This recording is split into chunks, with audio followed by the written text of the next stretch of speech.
Hello everyone, আসসালামু আলাইকুম। কেমন আছো সবাই? আশা করি সবাই অনেক ভালো আছো। তোমাদের দিনকাল ভালো যাচ্ছে।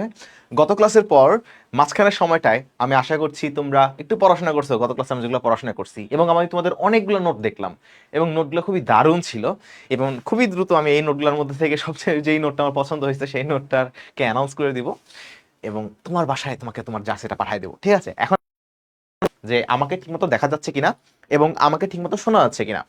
আমাকে দেখতে না পারলেও সমস্যা নাই, আমার বোর্ড দেখা যাচ্ছে কিনা, আমার লেখা দেখা যাচ্ছে কিনা এবং অবশ্যই আমার ক্লিয়ার তোমার কাছে, আমার কথা তোমার কাছে ক্লিয়ার কিনা এটা আমাকে একটু জানাবা। আমি ততক্ষণে একটু নিজেও চেক করে নেই। আর তোমার বন্ধু বান্ধব আত্মীয় স্বজন পাড়া প্রতিবেশী ভাই ব্রাদার যারা যারা আছে সবাইকে একটু মেনশন দিয়ে দিবা যেন সবাই ক্লাসটা করতে পারে।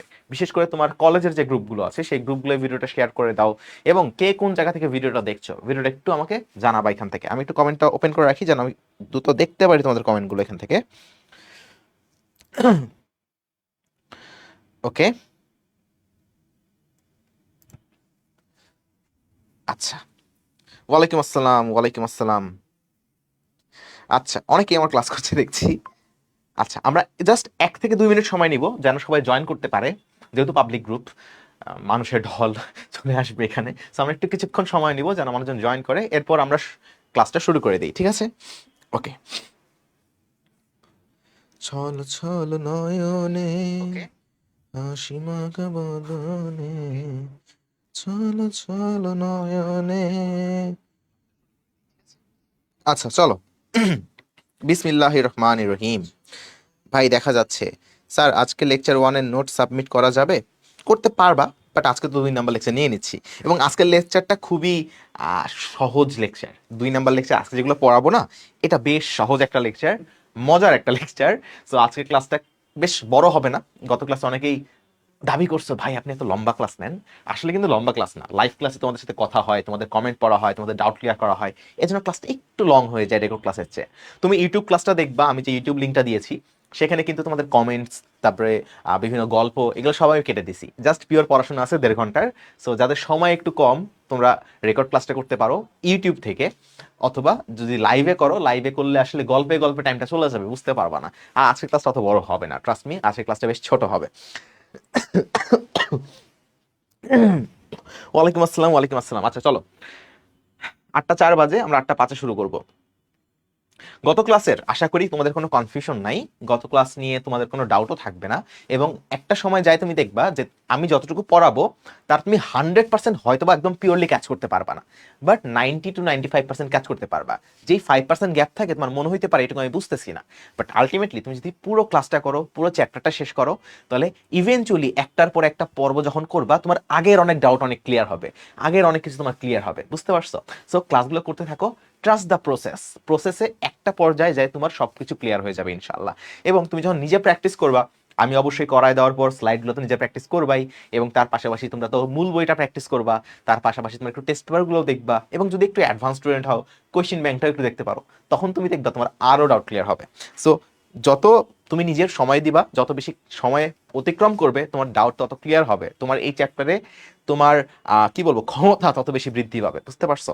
সো তাড়াহুড়ো করা যাবে না, অস্থির হওয়া যাবে না, একটু ধৈর্য ধরতে হবে, সবকিছু ইভেনচুয়ালি ক্লিয়ার হয়ে যাবে। গত ক্লাসে মনে হয় একটা জায়গায় -1-এর জায়গায় 0 বসাইছিলাম, সো অ্যান্সার 8-এর জায়গায় 4 আসছিল, তাই না? তো অনেকে ধরতেও পারো নাই। সো একটু নিজে করতে হবে। আমি যে অঙ্কগুলো করাইছি একটু বাসায় নিজে একটু ক্যালকুলেটরে করে দেখো। ক্যালকুলেশনে মিস্টেক আমারও হতে পারে, তোমারও হতে পারে, সো একটু দেখবা। আদাব, ওয়ালাইকুম আসসালাম। চলো।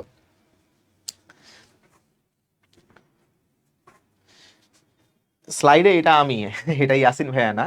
ইয়াসিন ভাই শখ খাইলে বাঁচা থাকবে নাকি? ইয়াসিন ভাই তো মরে যাবে। আমরা যারা ইলেকট্রিক্যালের আছি, আমি যেমন প্রমিত, আমাদের শখ টখ খায় অভ্যাস আছে, আমরা শখ খেলে বাঁচা থাকবো। যেমন এই যে শখ খেয়ে আমি বেঁচে আছি।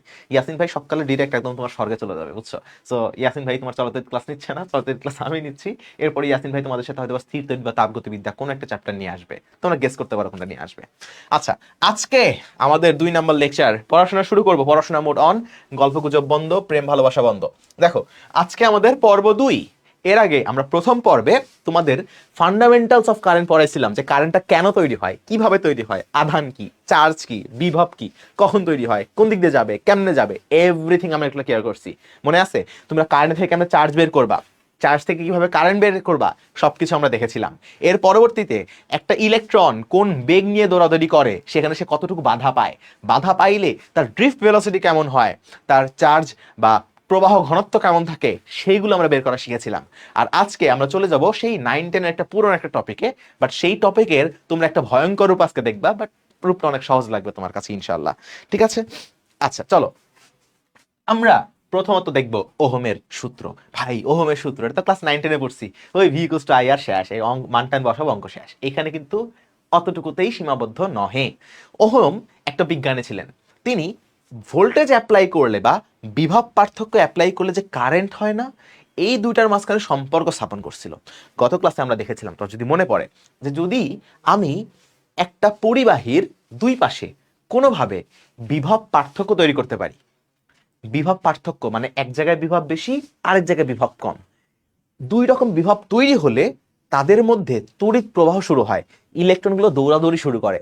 আর ইলেকট্রন যদি দৌড়াদৌড়ি শুরু করে তাহলে উল্টা দিকে তড়িৎ প্রবাহ আমরা পাবো। আমরা জিনিসটা দেখেছিলাম এই রকম, যদি আমি একটু তোমাদেরকে চিত্রটা আবার আঁকাই দিই, আমরা দেখেছিলাম এই রকম যে একটা পরিবাহী পরিবাহী হতে পারে, এই পরিবাহীর মাঝখানে কোনো একটা রোধ আছে, রোধ মানে কোনো একটা আমরা দেখবো, ধরো এটার মাঝখানে কোনো একটা লাইট আছে, হ্যাঁ, আমি লাইটটাকে জ্বালাইতে চাই, আমি লাইটটাকে কি করতে চাই, লাইটটাকে জ্বালাইতে চাচ্ছি, যে লাইটটা জ্বলবে, লাইটের মধ্যে দিয়ে কারেন্ট যাবে, তাহলে লাইটটা জ্বলবে, এটা আমার উদ্দেশ্য। এই উদ্দেশ্য পূরণের জন্য আমি দুই মাথা থেকে দুইটা তার বের করলাম, কিন্তু সৃষ্টিকর্তার অসীম লীলা খেলায় আমি দেখতেছি লাইটটা জ্বলতেছে না, এমনি এমনি তো জ্বলবে না, আমরা ব্যাটারি লাগাইছিলাম, তারপরে আমরা নিয়ে আসছি দুই মাথা তারটা নিয়ে এসে কোথায় লাগাই দিছি, ব্যাটারিতে লাগাইছি। ব্যাটারির এক মাথা ছিল লম্বা, এক মাথা ছিল ছোট। আমাকে বলতে পারবা লম্বা মাথা কি বোঝায়, ছোট মাথা কি বোঝায়? লম্বা মাথাটা বোঝায় পজিটিভ আর ছোট মাথাটা বোঝায় নেগেটিভ। তো লম্বাটা হচ্ছে আমার পজিটিভ, ছোটটা হচ্ছে আমার নেগেটিভ। পজিটিভ, কালি চেঞ্জ করলাম, কালি কেন চেঞ্জ হলো না, আমার সাথে বিট্রা করবো না, ক্লাস নিচ্ছি। আচ্ছা পজিটিভ, এটা ছিল আমার ছোটটা নেগেটিভ। তাহলে ইলেকট্রন যাচ্ছে কোন দিক থেকে কোন দিকে, নেগেটিভ মানে কম বিভব, পজিটিভ মানে বেশি বিভব। ইলেকট্রন কম থেকে বেশির দিকে যায়, তো ইলেকট্রনের যে প্রবাহটা ছিল, ইলেকট্রনের প্রবাহ কোন দিকে ছিল, ইলেকট্রনের প্রবাহ ছিল এই দিক দিয়ে, তাই না, এটা ছিল ইলেকট্রনের প্রবাহ। তাহলে তড়িৎ প্রবাহ বা কারেন্ট কোন দিকে হবে, কারেন্ট হবে ইলেকট্রনের উল্টা দিকে। তো ইলেকট্রন যদি এই দিক দিয়ে ঘোরা শুরু করে তাহলে কারেন্ট হবে তার উল্টা দিকে, কাজে কারেন্টের দিক হয় তার উল্টো। আমরা দেখব কারেন্ট যাবে এই দিক থেকে এই দিকে যাবে, এটা হবে আমাদের কারেন্টের প্রবাহ। ঠিক আছে, এইটা আমরা গত ক্লাসে দেখেছিলাম। এখন এই যে দুই জায়গায় যে আমরা বিভব, দুই রকম বিভব দিচ্ছি, দুই জায়গায় যে আমরা দু রকমের বিভব দিচ্ছি, এটাকে আমরা একটু আদর করে আমরা এটাকে ডাকি বিভব পার্থক্য। এটাকে আমরা কি ডাকছি, এটাকে আমরা বলছি বিভবের পার্থক্য। বিভব পার্থক্য, বিভব পার্থক্য। বিভবের ইংলিশ হচ্ছে পটেনশিয়াল, বিভবের ইংলিশ পটেনশিয়াল, আর পার্থক্যের ইংলিশ হচ্ছে ডিফারেন্স। সো এটাকে পটেনশিয়াল ডিফারেন্সও বলে, এটাকে পটেনশিয়াল ডিফারেন্সও বলে। শুধু বাংলাকে আমি একটু ইংলিশে লিখছি, ঠিক আছে, পটেনশিয়াল ডিফারেন্স। সো বিভব পার্থক্য বা পটেনশিয়াল ডিফারেন্স। এই পটেনশিয়াল ডিফারেন্সকে আবার শর্টকাটে বলা হয় ভোল্টেজ। শুনছো না তোমরা যে ভোল্টেজ বেড়ে গেছে, ভাই ভাই লাইনের ভোল্টেজ বেড়ে গেছে, ভোল্টেজ কমে গেছে। তুমি দেখবে অনেক সময়, এখন হয় কিনা আমি জানি না, আমি যখন ছোট ছিলাম তখন ভোল্টেজ আপ ডাউন করতো, ফ্যান সুন্দর মতো ঘুরতেছে, ঘুরতে ঘুরতে হঠাৎ স্লো হয়ে যেত, লাইট জ্বলতেছে হঠাৎ করে লাইট অন্ধকার হয়ে যেত, আমরা বলতাম ভাই ভোল্টেজ কমে গেছে, ভোল্টেজ নাই এজন্য জ্বলতেছে না। সো এই পটেনশিয়াল ডিফারেন্স, এইটাকে বলা হয় ভোল্টেজ, এইটাকে বলা হয় ভোল্টেজ। এই ভোল্টেজকে আমরা ভি দিয়ে প্রকাশ করি, ভি মানে ভোল্টেজ, ভোল্টেজকে আমরা ভি দিয়ে প্রকাশ করতেছি, ভিতে ভোল্টেজ। সো ভোল্টেজ কি জিনিস, দুই জায়গায় যে বিভবের পার্থক্য, কোথাও বেশি কোথাও কম, এই বিভব পার্থক্যকে বা পটেনশিয়াল ডিফারেন্সকে আমরা শর্টকাটে বলতেছি ভোল্টেজ।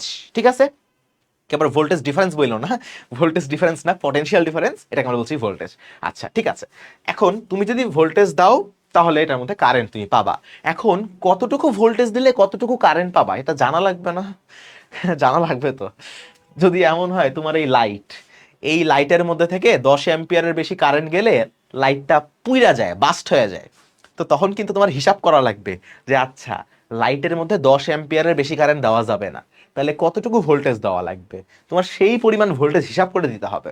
সো কোনো একটা ওয়ে আমার দরকার, যেই ওয়েতে আমি ভোল্টেজের সাথে কারেন্টের সম্পর্ক বের করতে পারবো, কতটুকু ভোল্টেজ দিলে কতটুকু কারেন্ট।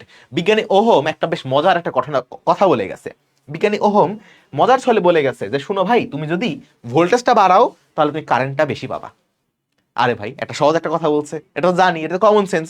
তুমি যত বেশি ভোল্টেজ দিবা, যত বেশি বিভব পার্থক্য হবে, এক জায়গায় কম আরেক জায়গায় অনেক বেশি ভোল্টেজ, আরেক জায়গায় অনেক বেশি তোমার বিভব, আরেক জায়গায় অনেক বেশি পটেনশিয়াল, তাহলে ইলেকট্রনের তো মাথা মাথা পাগল হয়ে যাবে, ওরে সর্বনাশ কি দেখতেছি এখানে, এত বেশি পটেনশিয়াল, এত বেশি বিভব, আমি তাড়াতাড়ি ওখানে যাই। তো যত বেশি বিভব হবে, যত বেশি বিভবের পার্থক্য হবে, ইলেকট্রনগুলোর মাথা তত বেশি আউলায় যাবে, তারা তত বেশি বিমোহিত হয়ে যাবে, তারা তত বেশি দৌড়াদৌড়ি করবে, এবং কারেন্ট আমি তত বেশি পাবো। কাজেই প্রথমত ওহম যে কথাটা বলল, তিনি বলল তুমি যত বেশি বিভব পার্থক্য দিবা বা যত বেশি ভোল্টেজ দিবা, তুমি তত বেশি কারেন্ট পাবা। কাজে এইটাকে আমরা বলি সমানুপাতিক। বলি কি বলি না? হ্যাঁ, সমানুপাতিক। বিভবের সমানুপাতিক হচ্ছে কারেন্ট। এই চিহ্ন তোমরা জানো না, এটাকে বলে সমানুপাতিক চিহ্ন। তুমি যদি ভোল্টেজ বৃদ্ধি করো, কারেন্ট বৃদ্ধি পাবে, ভোল্টেজ কমাও তাহলে কারেন্ট কমবে। একটা বাড়াইলে আরেকটা বাড়বে, আরেকটা বাড়লে আরেকটা বাড়বে, যেটা বাড়াবা সেটা বাড়ে যাবে। ভোল্টেজ বাড়লে কারেন্ট বেড়ে যাবে, ভোল্টেজ কমাই দিলে কারেন্ট কমে যাবে, ভোল্টেজ বাড়াই দিলে কারেন্ট বেড়ে যাবে। সো এটাকে আমরা বলছি সমানুপাতিক। এখন ছোটবেলায় তোমরা দেখেছো যে সমানুপাতিক চিহ্ন থাকলে আমরা একটা সমানুপাতিক ধ্রুবক নিয়ে আসি, তাই না? সমানুপাতিক চিহ্ন যদি থাকে, আমরা সমানুপাতিক চিহ্নটাকে সরায়ে ওখানে কি নিয়ে আসি? একটা সমানুপাতিক ধ্রুবক নিয়ে আসি। সো ভি ইকুয়ালস টু যদি দিতে চাই, তাহলে আমার একটা ধ্রুবক লাগবে। ধ্রুবক, এটাকে আমি ধরো বললাম কে, এবং আমি বললাম আই। এখন তোমরা অনেকেই জানো না যে এখানে কেন সমানুপাতিক ধ্রুবক দেওয়া লাগে। তোমরা অনেকেই বুঝতে পারো না যে সমানুপাতিক ধ্রুবক আমার কেন দেওয়া লাগবে। দেখো, আমি তোমাকে একটা কথা বলি, আমি তোমাকে একটা কথা বলি, যেমন ধরো, ধরো কিভাবে বুঝাবো তোমাকে, আমি কিভাবে জিনিসটা বুঝাই। আচ্ছা, এইটা জিনিসটা খেয়াল করো। আমি বললাম যে তুমি যদি তোমার বন্ধুকে গালি দাও, তোমার বন্ধু রেগে যাবে। কি বলছি? তুমি যদি তোমার বন্ধুকে গালি দাও, তোমার বন্ধু রেগে যাবে। গালি গালাজ জানবো না, গালি গালাজ জানবো না, অন্য কিছু আনা লাগবে। ধরো আমি তোমাকে এটা বললাম যে তুমি তুমি একটা খেলা খেলতেছো, একটা গেম খেলতেছো।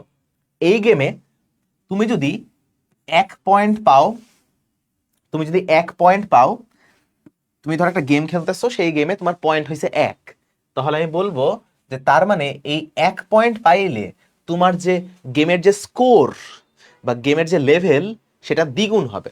তুমি যদি 1 পয়েন্ট পাও তাহলে তোমার লেভেল হবে 2, তুমি যদি 2 পয়েন্ট পাও তোমার লেভেল হবে 4, তুমি যদি 3 পয়েন্ট পাও লেভেল হবে 6, তুমি যদি 4 পয়েন্ট পাও লেভেল হবে 8।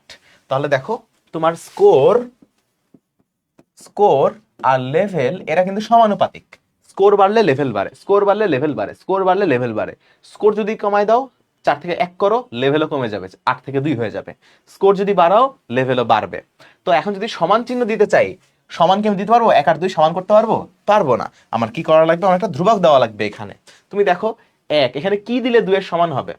এ পাশে বা এ পাশে আমি দেখতেছি যে আমি যদি এখানে হাফ দেই তাহলে সমান হবে। আচ্ছা, তাহলে 2 যদি সমান দেই তাহলে এখানে একটা হাফ দেওয়া লাগবে। এবার সব জায়গায় হাফ দেওয়া লাগবে, সব জায়গায় হাফ দেওয়া লাগবে। তো আমি বলতেছি স্কোর মানে এস এবং লেভেল সমানুপাতিক। যদি সমান সমান চিহ্ন দিতে চাই, আমার একটা ধ্রুবক দিতে হয়। এক্ষেত্রে ধ্রুবকটা হচ্ছে হাফ, তাই না? এক্ষেত্রে ধ্রুবক হচ্ছে হাফ। এই কারণে তুমি যদি সমানুপাতিক চিহ্ন উঠাইতে চাও, সমানুপাতিক চিহ্ন উঠাইতে চাইলে তোমাকে একটা সমানুপাতিক ধ্রুবক দেওয়া লাগবে। দেখছো আমি কত মানে তোমাকে ম্যাথ পড়াইতেছি, তোমাকে ফিজিক্স পড়াইতেছি, আমি ম্যাথ পড়াইতেছি। তো এটাকে আমরা বলছি সমানুপাতিক ধ্রুবক, এটাকে আমরা বলছি সমানুপাতিক ধ্রুবক, সমানুপাতিক ধ্রুবক।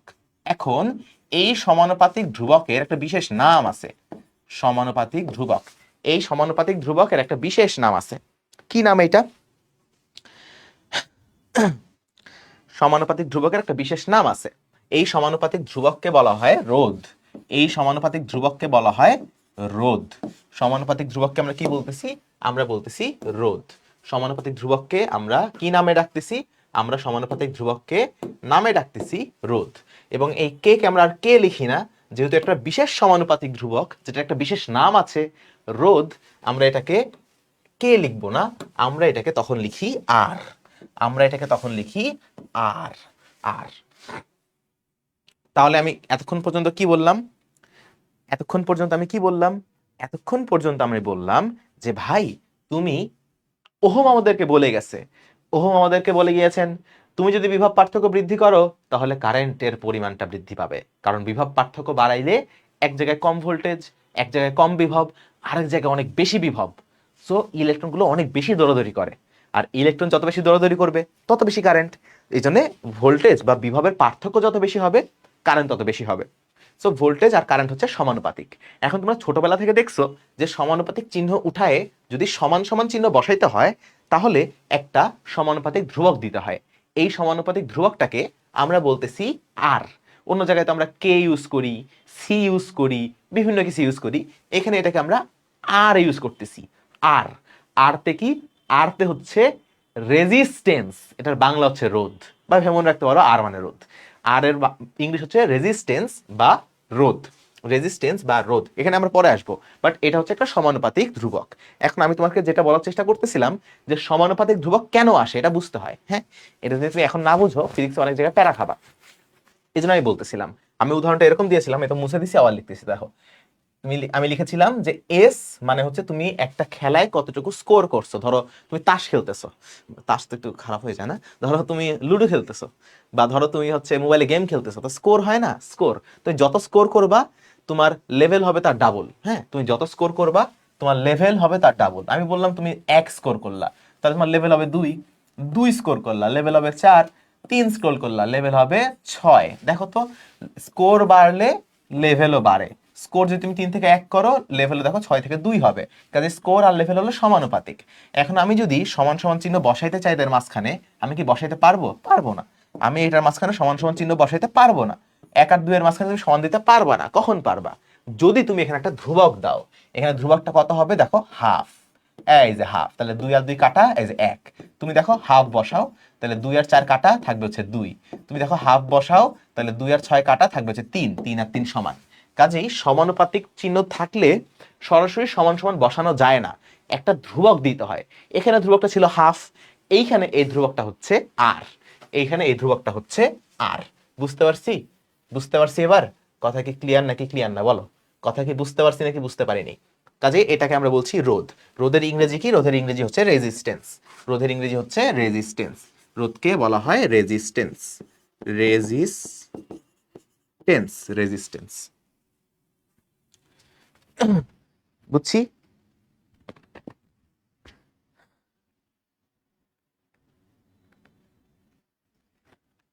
ভুলভাল পড়াচ্ছে। ইসাক স্যারের বইয়ের সমানুপাতিক ধ্রুবকটাকে পরিবাহিতা নামে একটি রাশি আকারে সংজ্ঞায়িত করা হয়েছে। বলো, তুই বলো, তুই বলস সমানুপাতিক ধ্রুবক। আমি বললাম ভি আর আই সমানুপাতিক, যদি আমি বলি আই আর ভি সমানুপাতিক, একই না? যদি বলি আই আর ভি সমানুপাতিক, একই না? আই আর ভি সমানুপাতিক হলে কি একই নাকি? ভি আর আই সমানুপাতিক। এই যে কমেন্টটা করছস না, তুই শুন, মাথাটা খুইলা শুন, বিষয়টা শুন, জানোস না কথা বলস বেশি। ভি আর আই সমানুপাতিক, ভি বাড়লে আই বাড়ে, আই কমলে ভি কমে। আর যদি বলি আই আর ভি সমানুপাতিক, তাহলে আই বাড়লে ভি বাড়বে, ভি কমলে আই কমবে। একই না? একই জিনিস। যদি ওই পারে লিখি, তাহলে এইখানে আমি লিখবো আই সমানুপাতিক আরেকটা সমানুপাতিক ধ্রুবক লাগবে ভি, তাহলে এ পাশে সমানুপাতিক ধ্রুবক দিলে এটাকে আমরা বলি রোধ, এ পাশে সমানুপাতিক ধ্রুবক দিলে এটাকে আমরা বলি পরিবাহিতা। বলো, তাই পড়াই নেই, তুই আগে কমেন্ট কমেন্ট করস। ঠিক আছে, আমরা যাই হোক, আমরা ওটাকে একটা বিকৃত মস্তিষ্কের মানুষ চিন্তা করে আমরা তাকে ইগনোর করি। আচ্ছা চলো, আমরা ইগনোর করলাম, তাহলে এটুকু আমরা বুঝতে পেরেছি। আচ্ছা, আমরা বুঝতে পারলাম। এবার আসো, তাহলে তাহলে যদি এমনটা থাকে যে এটা আমরা V equals to I R, V equals to R I, এটাকে আমি যদি সুন্দর করে লিখি, সুন্দর করে লিখলে আসবে V equals to I into R. কেন লিখলাম? আর আই লিখলে কি সমস্যা? কোনো সমস্যা নেই, আমি একটু সাজায় লিখলাম ভি ইকুয়ালস টু আই আর। এটাই ছিল আমার ওহমের সূত্র। ঠিক আছে, এটা হলো আমার ওহমের সূত্রের একটু মডিফাইড রূপ। ওহম বলেছিল এরা দুটো সমানুপাতিক, এটা হলো মূল ওহমের সূত্র। ওহম মূলত বলেছিল যে কারেন্ট এবং বিভব হচ্ছে সমানুপাতিক, এবং এইটাকে মডিফাই করলে আসে এই একটা format V equals to I R, যেটা তোমরা ক্লাস 9-10 দেখেছো। ঠিক আছে, okay. So V equals to I R. আচ্ছা, তাহলে এটা আমরা মনে রাখবো, এটা মনে আসলে থাকবে, কারণ 9-10 আমরা এটা দেখছি না, 9-10 আমরা এগুলো দেখেছি। তো এটাও গুরুত্বপূর্ণ, এটাও গুরুত্বপূর্ণ। যদি বলে ওহমের সূত্র কোনটা, ওহমের সূত্র কিন্তু এইটা, এবং এটাকে মডিফাই করলে আলটিমেট রূপ পাওয়া যায় এইটা। ঠিক আছে, আচ্ছা, এটা হলো আমাদের ওহমের সূত্র। তাহলে এখন এই যে রোধ সম্পর্কে যে কথাবার্তা বললাম, যে রোধ রোধ হ্যান ত্যান, এই রোধ সম্পর্কে আরেকটু কথাবার্তা বলি। দেখো, আচ্ছা, কথা যখন উঠেছেই আমি তো এখন এটা লিখতাম, যাই হোক আমি তো এখনই জিনিসটা লিখতাম, আবার লিখে দিচ্ছি। দেখো পোলায় এক লাইন বেশি বুঝে, দেখো তাহলে ভি সমানুপাতিক I, V equals to I R. তুমি এটা করতে পারো না, V equals to I R, যেহেতু তুমি এটা লিখতে পারো না, আর কে ওই পাশে পাঠাতে পারো না, দেখো তো আই এ পাশে রেখে তুমি আরটাকে এই পাশে পাঠিয়ে দিতে পারো না, এ পাশে গুণ আকারে আছে, ওই পাশে যে ভাগ আকারে থাকবে, বলো তো। তাহলে ভি বাই আর, অথবা আমি এভাবে বলতে পারি যে 1/r গুণন ভি ইকুয়ালস টু আই। আমি কি করছি ভাই? আমি কিছুই করিনি, আমি এই পাশে আর গুণ আকারে ছিলাম, আমি এটাকে ভাগ আকারে পাঠিয়ে দিছি। তাহলে 1/r গুণন ভি ইকুয়ালস টু আই। তো এটাকে এই যে 1/r, মনে রাখবা এই যে 1/r, 1/r যেটা 1/r, এই 1/r কে, এই 1/r কে, এই 1/r কে, 1/r কে আমি এভাবে লিখতে পারি i equals to V into 1/r কে আমি 1/r না লিখে আমি অন্য কোনো কিছুতে লিখতে পারি। যেমন আমি বলতে পারি, যেমন এটাকে, এটাকে ধরো আমি জি দিয়ে প্রকাশ করলাম। হ্যাঁ, ধরো আমি জি দিয়ে প্রকাশ করলাম। জি মানে কি? জি মানে হচ্ছে পরিবাহিতা। কিছু কিছু বইয়ে জি আছে, কিছু কিছু বইয়ে এস আছে, কিছু কিছু বইয়ে বিভিন্ন ভাবে লেখা আছে। তো এটা মনে রাখতে হবে 1/r এইটা হচ্ছে পরিবাহিতা। 1/r তুমি যদি এটাকে এই পাশে রাখো তাহলে 1/r যেটা, এটাকে আমরা বলতেছি পরিবাহিতা, এটাকে আমরা বলতেছি পরিবাহিতা। এই দুইটা সম্পর্কে আমরা পরের স্লাইডে একটু কথাবার্তা বলবো, যে রোধ জিনিসটা কি এবং পরিবাহিতা জিনিসটা কি। ওকে, ঠিক আছে। আচ্ছা, তাহলে রোধ এবং পরিবাহিতা। এখন রোধ জিনিসটা তাহলে কি থাকতেছে, দেখো রোধের সংজ্ঞাটা একটু দেখো। যে ধর্মের জন্য কোনো পরিবাহী ওর মধ্য দিয়ে, কোনো পরিবাহী এর মধ্য দিয়ে, কোনো পরিবাহী এর মধ্যে দিয়ে তড়িৎ প্রবাহকে বাধা দেয়, তাকে ওই পরিবাহীর রোধ বলা হয়। কি বলতেছে? যে ধর্মের জন্য কোনো পরিবাহী, পরিবাহীর মধ্যে দিয়ে তো আমার কারেন্ট প্রবাহিত হচ্ছে, পরিবাহীর মধ্যে দিয়ে কারেন্ট প্রবাহিত হচ্ছে। এখন পরিবাহীর মধ্যে দিয়ে যদি কারেন্ট প্রবাহিত হয় বা তড়িৎ প্রবাহিত হয়, তাহলে পরিবাহী তাকে একটু বাধা দেওয়ার চেষ্টা করে, তাকে থামানোর চেষ্টা করে। আমরা কি গত ক্লাসে দেখেছিলাম কিনা, আমরা গত ক্লাসে দেখেছিলাম কিনা যে একটা পরিবাহী, এই পরিবাহীর মধ্যে অনেকগুলো মুক্ত ইলেকট্রন আছে, অনেকগুলো মুক্ত ইলেকট্রন আছে। এই ইলেকট্রনগুলো কি করবে? এই ইলেকট্রনগুলো দৌড়াদৌড়ি করা শুরু করবে, এই ইলেকট্রনগুলো যাতায়াত করা শুরু করবে। ধরো এদিক যাচ্ছে, এদিক যাচ্ছে, এদিক যাচ্ছে, এদিক যাচ্ছে। এখন তারা কি যেতে পারবে? তারা আসলে কিন্তু যেতে পারবে না, ঠিক মতো যেতে পারবে না, তারা বাধা পাবে, তারা ধাক্কা খাবে, তারা কার্নেলের সাথে অনেক সংঘর্ষ হবে। গত ক্লাসে আমরা কার্নেল দেখেছিলাম কিনা, যে কার্নেলের সাথে তো সংঘর্ষ হবে। তো ধরো এইখানে কিছু কার্নেল আছে, এখানে কিছু কার্নেল আছে, এখানে কিছু কার্নেল আছে, এখানে কিছু কার্নেল আছে, এখানে কিছু কার্নেল আছে, কার্নেল আছে। আচ্ছা, তাহলে এখানে সে ধাক্কা খাবে, আবার এখানে ধাক্কা খাবে, আবার এখানে ধাক্কা খাবে, আবার এখানে ধাক্কা খাবে, আবার এদিকে ধাক্কা খাবে। তো ইলেকট্রনগুলো ফ্রি ভাবে বা স্বাধীনভাবে দৌড়াদৌড়ি করতে পারবে না, ইলেকট্রনগুলো দৌড়াদৌড়ি করতে পারবে না। ইলেকট্রনগুলো কি করবে? ইলেকট্রনগুলো সংঘর্ষ হবে, সে বাধা পাবে। এই যে পরিবাহীর মধ্যে, পরিবাহীর মধ্যে যে বাধাটা থাকে, পরিবাহীর মধ্যে যে বাধা, পরিবাহীর, পরিবাহী এর ভেতর যে বাধা পাচ্ছে, যে বাধা পাচ্ছে, এই বাধাকে আমরা বলছি রোধ। পরিবাহীর ভেতরে যে বাধা পাচ্ছে, সেই বাধাকে আমরা পাচ্ছি রোধ, সেই বাধাকে আমরা কি পাচ্ছি? রোধ। বাধাকে আমরা বলতেছি রোধ বা রেজিস্ট্যান্স। আচ্ছা, রোধের একক হচ্ছে ওহম, রোধের একক হচ্ছে ওহম। এখন আমরা যে ফর্মুলাটা তৈরি করছিলাম, দেখো তো, ভি ইকুয়ালস টু আই আর, এটা আমরা তৈরি করছিলাম, তাই তো? আচ্ছা, এখন এটাকে আমি এভাবে বলতে পারি, এটাকে আমরা এভাবে বলতে পারি, এভাবে বলতে পারি। কিভাবে বলবো? ধরো আচ্ছা, V equals to I R, তুমি এটাই চিন্তা করো। ধরো যদি আর এর মান বৃদ্ধি পায়, যদি আর এর মান বৃদ্ধি পায়, ধরো আর কি করলাম? রোধ, আর আমি বলতেছি রোধ, রোধের মানটা অনেক বৃদ্ধি পাইছে, রোধ আমি বাড়াইছি কোনোভাবে, কিভাবে বাড়াইছি আই ডোন্ট কেয়ার, কোনো একটা ভাবে আমি রোধের মানটা বৃদ্ধি করছি। আচ্ছা, তাহলে রোধ আর কারেন্ট গুণ করলে আমি ভোল্টেজ পাবো। ধরো ভোল্টেজের মান হচ্ছে 10, তাহলে এই দুইটা গুণ করে আমার 10 পাইতে হবে। ধরো রোধ যদি হয় 1, রোধ যদি হয় 1, তাহলে কারেন্ট হবে 10, তাহলে ইকুয়ালটা আমি 10 পাইলাম। আচ্ছা, ধরো 10ই থাকবে এটা। এখন রোধ যদি আমি বানাই দেই 2, তাহলে কারেন্ট কত হবে? কারেন্ট হবে 5, কারেন্ট হবে 5। আচ্ছা ঠিক আছে, তাহলে দেখো আমি যখন রোধ বৃদ্ধি করলাম 1 থেকে 2 করলাম, তখন কারেন্ট কিন্তু কমে গেল, 10 থেকে 5 হয়ে গেল। বুঝিও জিনিসটা, V equals to I R, current গুণন রোধ। ধরলাম ভি এর মান হচ্ছে 10। এখন আই এর মান ধরলাম 10, আর এর মান ধরলাম 1। রোধ আমি বৃদ্ধি করলাম, 1 থেকে আমি 2 করলাম, তাহলে কারেন্টের মান 10 থেকে 5 হইল, তাহলে কারেন্টের মান কমে গেল। রোধ বৃদ্ধি করলে কারেন্ট কমে গেল। কাজেই এভাবে তুমি বুঝতে পারো রোধ এমন একটা জিনিস যেটা বৃদ্ধি করলে তড়িৎ প্রবাহ কমে যায়। তাহলে রোধ তড়িৎ প্রবাহকে বাধা দেয়। রোধ যদি বৃদ্ধি পায় তাহলে তড়িৎ প্রবাহ কমে যায়। রোধ এমন একটা জিনিস যেটা যদি বৃদ্ধি পায় তাহলে ইলেকট্রনগুলোর গতি কমে যায়, ইলেকট্রনগুলো গতিশীল হইতে কষ্ট পায়, ইলেকট্রনগুলো অত বেশি গতিশীল হয় না, তড়িৎ প্রবাহের মানটা কমে যায়। এই জন্য রোধকে বলা হয় বাধা, রোধকে বাধা বলা হয়। এই জন্য এখানে লেখা আছে যে ধর্মের জন্য পরিবাহীর মধ্যে তড়িৎ প্রবাহকে বাধা দেয়। এটাকে বাধা কেন বলা হয়েছে? কারণ এই যে রোধ বেড়ে গেলে কারেন্ট কমে যায়। এই জন্য আমরা বলতেছি যে পরিবাহীর মধ্যে যেই বাধাটা থাকে সেই বাধাকে আমরা বলতেছি ওই পরিবাহীর রোধ। বাধাটাকে আমরা বলতেছি ওই পরিবাহীর রোধ।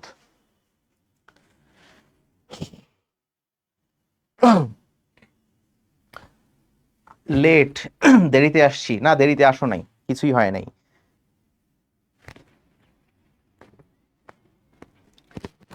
এখন পর্যন্ত আহামরি কিছুই পড়ানো হয় নাই, just V equals to I R, কিছুই না।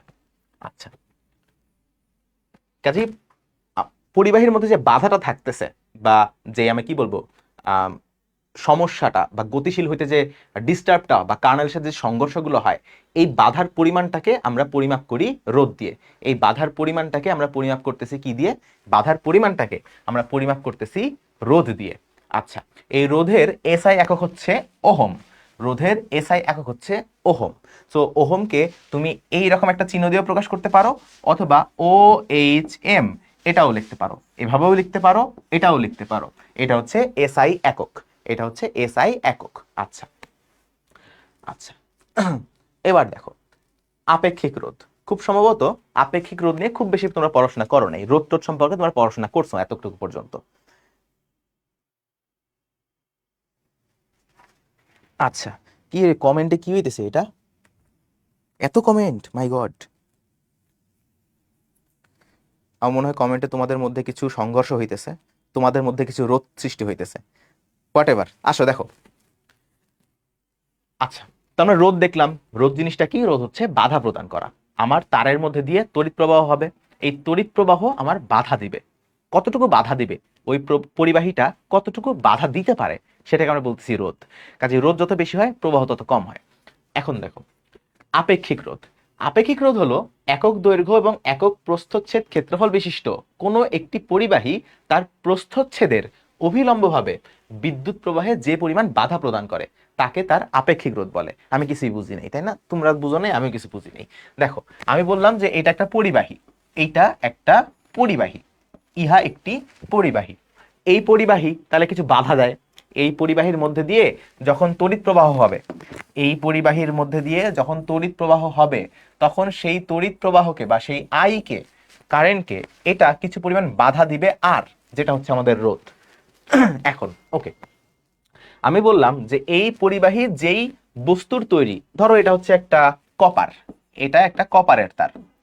আচ্ছা, তাহলে একক ক্ষেত্রফল এবং একক দৈর্ঘ্যের, দেখো একক প্রস্থচ্ছেদের ক্ষেত্রফল এবং একক দৈর্ঘ্য, মানে এমন একটা তার আমি নিব কপারের, যার এই যে প্রস্থচ্ছেদের যে ক্ষেত্রফল, এমন একটা তার আমি নিছি যার এই প্রস্থচ্ছেদের ক্ষেত্রফল এইটা হচ্ছে 1 একক, মানে 1 মিটার স্কয়ার, এবং এই যে দৈর্ঘ্য, এই দৈর্ঘ্যটা হচ্ছে 1 মিটার।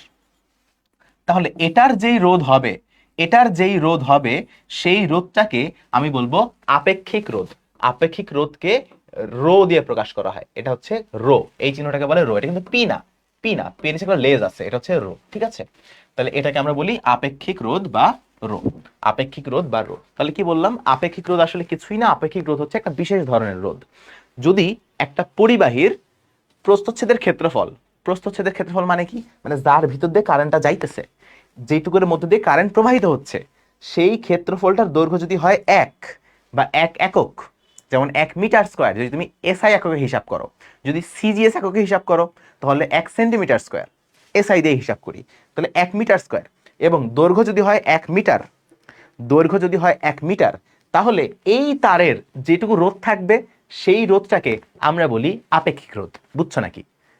বুঝছো নাকি বুঝা নাই? বলো, বুঝছো নাকি বুঝা নাই?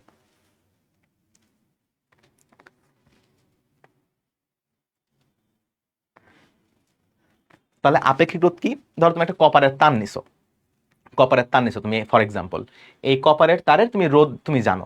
এখন তোমার যদি এমন একটা কপারের তার নাও যার এটা হচ্ছে 1, এটা হচ্ছে 1, ক্ষেত্রফল একক, দৈর্ঘ্য হচ্ছে 1 একক, তাহলে তুমি ওইটার রোধ মাপলে যদি কোনোভাবে রোধটা মেপে ফেলো, তাহলে যেইটুকু রোধ পাবা সেটাকে আমরা বলি কপারের আপেক্ষিক রোধ। কপারের আপেক্ষিক রোধ, কপারের আপেক্ষিক রোধ। তাহলে হিসাবটা কি? এরকম তুমি ঐকিক নিয়মে করতে পারো।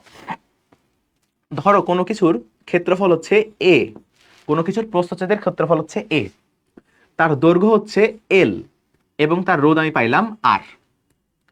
কি?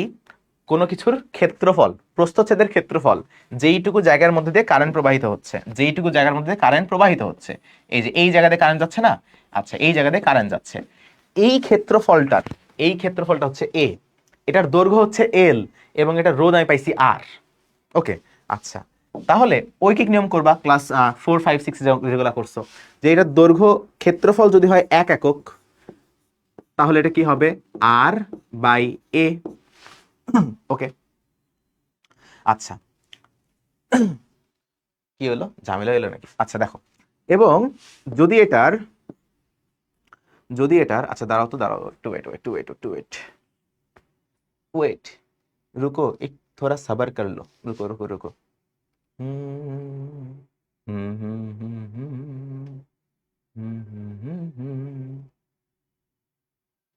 ওহম মিটার না?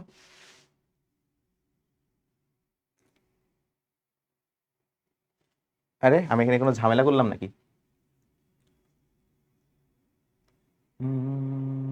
ঐকিক নিয়মে হবে না এটা, ঐকিক নিয়মে হবে না, মাই মিস্টেক, রুকো যারা, রুক যাও রুক যাও রুক যাও। ওহম মিটার,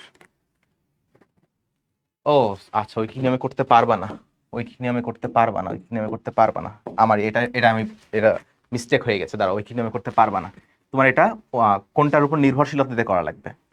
আচ্ছা দেখো, তাহলে দেখো, দাঁড়াও, দেখো, রোধ যেটা, হ্যাঁ, রোধ, রেজিস্ট্যান্স, এই রেজিস্ট্যান্স নির্ভর করতেছে তোমার দৈর্ঘ্যের উপর, এই রেজিস্ট্যান্স নির্ভর করতেছে তোমার প্রস্থচ্ছেদের ক্ষেত্রফলের উপর, এই দুইটা জিনিসের উপর নির্ভর করবে। একটু বোঝার চেষ্টা করি যে দৈর্ঘ্যের উপর কিভাবে নির্ভর করবে। দৈর্ঘ্য যদি বৃদ্ধি পায় তাহলে রোধ বাড়বে নাকি কমবে, এবং প্রস্থচ্ছেদের ক্ষেত্রফল যদি বৃদ্ধি পায় তাহলে রোধ বাড়বে নাকি রোধ কমবে, এই জিনিসটা আমরা একটু হিসাব করি। দেখো, রোধ আর, তুমি যদি দৈর্ঘ্য বৃদ্ধি করো, তুমি যদি দৈর্ঘ্য বৃদ্ধি করো, যেমন এইটা একটা কপারের তার, এবং সিমিলার একটা কপারের তার, বাট এইটা একটু বেশি লম্বা, এইটা একটু বেশি লম্বা, তাহলে এখানে কি করলাম? আমি দৈর্ঘ্যটা বৃদ্ধি করলাম, এই জায়গায় আমি দৈর্ঘ্যটা বৃদ্ধি করলাম। এইটা ছিল আমার একই তার, এইটাও একই ধরনের কপারের তার, বাট এটার যেটা দৈর্ঘ্য, এটার দৈর্ঘ্য তার চেয়ে বেশি। আমাকে বলতে হবে এই জায়গায় বাধার পরিমাণটা বেশি নাকি এই জায়গায় বাধার পরিমাণটা বেশি, কোন জায়গায় রোধের পরিমাণটা বেশি, এখানে রোধ বেশি হবে, R1 বেশি হবে নাকি R2 বেশি হবে। তুমি সিম্পলিফাইড ভাবে চিন্তা করতে পারো, বাধা দেওয়া মানে কি? ইলেকট্রন যাবে, ভিতরের অণু পরমাণুগুলো সেই ইলেকট্রনকে ধাক্কা দিয়ে বাধা দিবে। তো এইখানে কিছু অণু পরমাণু থাকবে, কিছু কার্নেল থাকবে, যে কার্নেলগুলো বাধা দিবে ইলেকট্রনের প্রবাহকে। আবার যদি লম্বা হয় তাহলে এই কার্নেলের পরিমাণ তো অনেক বেশি হবে, কার্নেলের পরিমাণ তো অনেক বেশি হবে, তাহলে যদি বেশি কার্নেল থাকে তাহলে বেশি বাধা হবে, বেশি সংঘর্ষ হবে, বেশি সমস্যা হবে। কাজেই যদি দৈর্ঘ্য বৃদ্ধি পায়, যদি দৈর্ঘ্য বৃদ্ধি পায়, যদি দৈর্ঘ্য বৃদ্ধি পায় তাহলে অবশ্যই, যদি দৈর্ঘ্য বৃদ্ধি পায় তাহলে অবশ্যই তার রোধও বৃদ্ধি পাবে। তো আমি প্রথমত একটা কথা বলতে পারি, আমি প্রথমত এই জায়গা থেকে একটা কথা বলতে পারি যে আর, আর হচ্ছে এল এর সমানুপাতিক, যে যদি দৈর্ঘ্য বৃদ্ধি পায় কোন একটা তারের তাহলে তার রোধ বৃদ্ধি পাবে। স্বাভাবিক না? স্বাভাবিক তো। ধরো তুমি একটা ইলেকট্রন, তোমাকে আমি বললাম তোমাকে আমি 1000 টাকা দিব যদি তুমি এই তারের এ পাশ থেকে ও পাশে তারের মধ্যে দিয়ে ঢুকে যাইতে পারো। তো তারটা যদি 5 মিটার হয় তোমার কষ্ট কম হবে, তারটা যদি 10 মিটার হয় তোমার কষ্ট বেশি হবে। তো যত বেশি কষ্ট হবে তত বেশি বাধা, সেটাকে আমরা বলছি রোধ। তো যত বেশি লম্বা তার, তার মধ্যে বাধা তত বেশি, কষ্ট তত বেশি, রোধ তত বেশি। তো আমরা বলছি রোধ দৈর্ঘ্যের সমানুপাতিক, যত বেশি লম্বা তত বেশি রোধ। আচ্ছা, আবার আমরা এখানে আরেকটা কথা বলতেছি। আবার আমরা বললাম যে ক্ষেত্রফলের উপর এটা কিরকম নির্ভর করে। ক্ষেত্রফলের উপর এটা কিভাবে নির্ভর করে? ক্ষেত্রফলের উপর রোধের নির্ভরশীলতা তোমাকে আমি হিসাব করতে বলছি। ধরো ক্ষেত্রফলের উপর তোমাকে আমি রোধের নির্ভরশীলতা হিসাব করতে বলতেছি। এইটা গেল দৈর্ঘ্য। ক্ষেত্রফলের উপর কেমন হিসাব করবে? দেখো একই তার, ধরো ধরো কপারের তার, কপারের তার, ধরো কপারের তার, কপারের তার, এইটা একটা তার। আবার সেম দৈর্ঘ্যের মোটা একটা তার, মোটা একটা তার, চিকন একটা তার, মোটা একটা তার, একটা তার চিকন, একটা তার হচ্ছে মোটা, একটা তার চিকন, একটা তার মোটা। তাহলে দৈর্ঘ্য আমি চেঞ্জ করি নাই, কি চেঞ্জ করছি? এটার যেইটুকু জায়গার মধ্যে দিয়ে কারেন্ট যায়, যেই জায়গা দিয়ে কারেন্ট যায় সেই জায়গার আমি ক্ষেত্রফলটা চেঞ্জ করে দিছি। আগে ছিল ক্ষেত্রফল কম, এখন হলো ক্ষেত্রফলটা বেশি। আগে ক্ষেত্রফল কম ছিল, এখন ক্ষেত্রফলটা বেশি। তাহলে এইখানে তুমি একটা রোধ পাবা R1, এখানে একটা রোধ পাবা R2। কোন রোধটা বেশি হবে?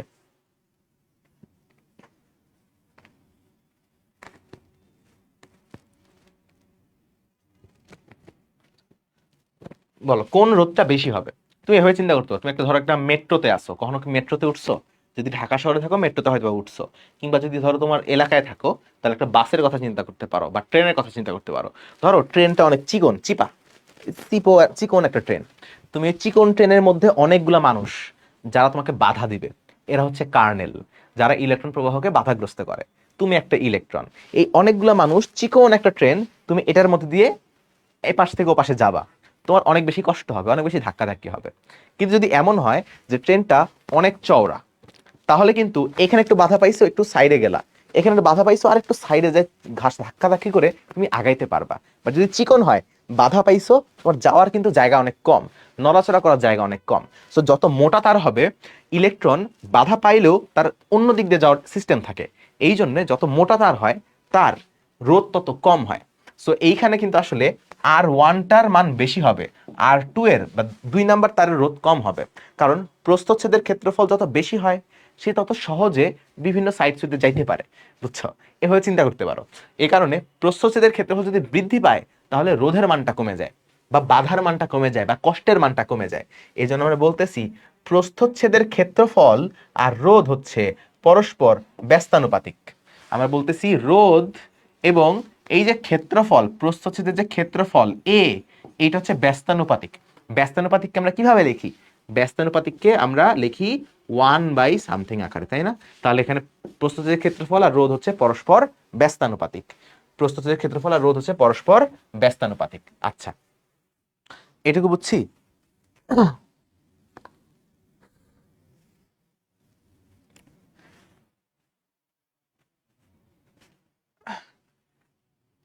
ঠিক আছে, তাহলে আমার এই দুটো আমি সম্পর্ক পাইলাম যে আচ্ছা ঠিক আছে, রোধ আছে, তো এই রোধটা দুইটা জিনিসের উপর নির্ভর করতে পারতেছে। আপাতত আমরা ধরে নিচ্ছি তাপমাত্রা ধ্রুবক। এখানে আমরা ধরে নিচ্ছি এখানে যে তাপমাত্রা কোনো চেঞ্জ হচ্ছে না, টেম্পারেচার, আমরা ধরে নিচ্ছি টেম্পারেচার কনস্ট্যান্ট এখানে। ঠিক আছে, আমরা যে হিসাব নিকাশ করতেছি এখানে আমরা ধরে নিচ্ছি টেম্পারেচার কনস্ট্যান্ট।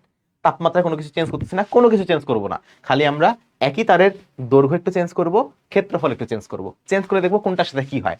তো আমরা দেখতেছি যদি আমি লম্বা করে দেই তাহলে রোধ বাড়তেছে, সমানুপাতিক।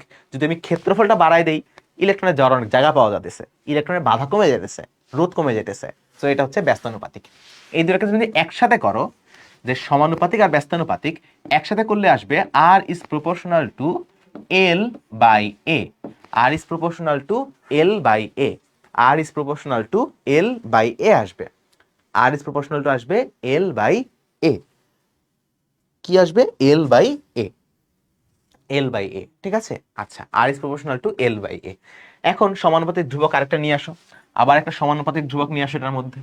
সমানুপাতিক ধ্রুবক নিয়ে আসো, এই সমানুপাতিক ধ্রুবকটাই হবে rho L by A. Rho L by A. Rho L by A. Rho L by A. Rho L by A. তাহলে এখানে একটা সমানুপাতিক ধ্রুবক লাগতো, এখানে আমরা এক ধ্রুবক নিয়ে আসলাম, এই ধ্রুবকটাকে আমরা বলতেছি রো। এই রোটাই হচ্ছে আপেক্ষিক রোধ। এখন তাহলে যদি এটা একটা সমানুপাতিক ধ্রুবকই হয়, তাহলে আমি কেন বললাম যে একক দৈর্ঘ্য একক প্রস্থচ্ছেদের ক্ষেত্রফল বিশিষ্ট? এটা আমি কেন বললাম? দেখো আমি তোমাকে কি বলছিলাম, যে একটা তার যদি নাও, সেই তারের যদি তুমি ক্ষেত্রফল 1 বসাও, যদি দৈর্ঘ্য 1 বসাও, তাহলে তুমি একটা রোধ পাবা। সেই রোধটাই হচ্ছে আপেক্ষিক রোধ। একটু জাস্ট চেক করে দেখো। ধরো এই যে এই তারের ভ্যালুগুলাই বসাও। এই যে এই তার না, ক্ষেত্রফল 1, দৈর্ঘ্য 1, বসাই আসো দেখো, দৈর্ঘ্য 1, ক্ষেত্রফলও 1, হিসাব করলে কি আসবে? রো। তাহলে যদি দৈর্ঘ্য একক হয়, প্রস্থচ্ছেদের ক্ষেত্রফল একক হয় বা 1 একক হয়, তাহলে যেই রোধটা আমি পাই সেই রোধটাই হচ্ছে আপেক্ষিক রোধ। সেই রোধটাই হচ্ছে আপেক্ষিক রোধ। আপেক্ষিক রোধের একক হচ্ছে ওহম মিটার। খেয়াল রেখো, ওহম মিটার। আপেক্ষিক রোধের একক হচ্ছে ওহম মিটার। আপেক্ষিক রোধের একক হচ্ছে ওহম মিটার। ঠিক আছে? আচ্ছা, আপেক্ষিক রোধের একক হচ্ছে ওহম মিটার। তাহলে এইটা একটা ফর্মুলা। তুমি এইটাকে এভাবে লিখতে পারো, এটাকে এভাবে লিখতে পারো, rho equals to R A by L. তাহলে এ মানে হচ্ছে মিটার স্কোয়ার, আর এল মানে হচ্ছে মিটার, আর মানে হচ্ছে ওহম। হিসাব করো, দেখো মিটার একটা মিটার কাটা থাকবে, একটা মিটার একটা ওহম, এই যে ওহম মিটার। বুঝছো এককটা কিভাবে আসলো? ওহম মিটার আসলো। আর হচ্ছে ওহম, এটা মিটার স্কোয়ার, এটা মিটার। একটা মিটার কেটে যায়, একটা মিটার থাকে, আর একটা থাকে ওহম। ওহম আর মিটার, ওহম মিটার। আচ্ছা, তো এইটা মোটামুটি গুরুত্বপূর্ণ। এই যে এটা দরকারি এবং এইটা দরকারি। এই দুটা ফর্মুলা আমরা মাথার মধ্যে রাখবো। এই দুটা ফর্মুলা মাথার মধ্যে রাখবো। বুঝছি? এইটুকু যতটুকু বললাম, আমি যেটুকু বুঝেছি এইটুকু বুঝতে পারছি। কার্নেল কি? আমি না বলছে কার্নেল কি, গত ক্লাসটা মনে হয় করো নাই। তাহলে কার্নেল মানে হচ্ছে একটা ইলেকট্রন যখন একটা তারের মধ্যে দিয়ে যাইতে চায়, তখন সে অন্যান্য ইলেকট্রন, অন্যান্য প্রোটন, নিউট্রন, অন্যান্য পরমাণু, এগুলোর সাথে তার ধাক্কা হয়। সে অনেক জোরে দৌড় মারে, যায়, সে ঠাস করে একটা ধাক্কা খায়। ধাক্কা খাইলে সে বাধা পায়, তখন আবার তার অন্যদিকে যায়, আবার গতিবেগ লাভ করে, আবার ধাক্কা খায়। সো বারবার ধাক্কা খাওয়ার কারণে সে একটা বাধা প্রাপ্ত হয়।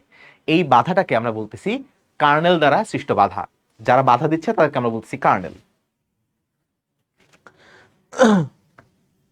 ঠিক আছে? তোমাদের কমেন্টে আজাইরা কথাবার্তা বেশি, দরকারি কথাবার্তা হচ্ছে। এটা হয়, বুঝতে পারছি, এটা হয়।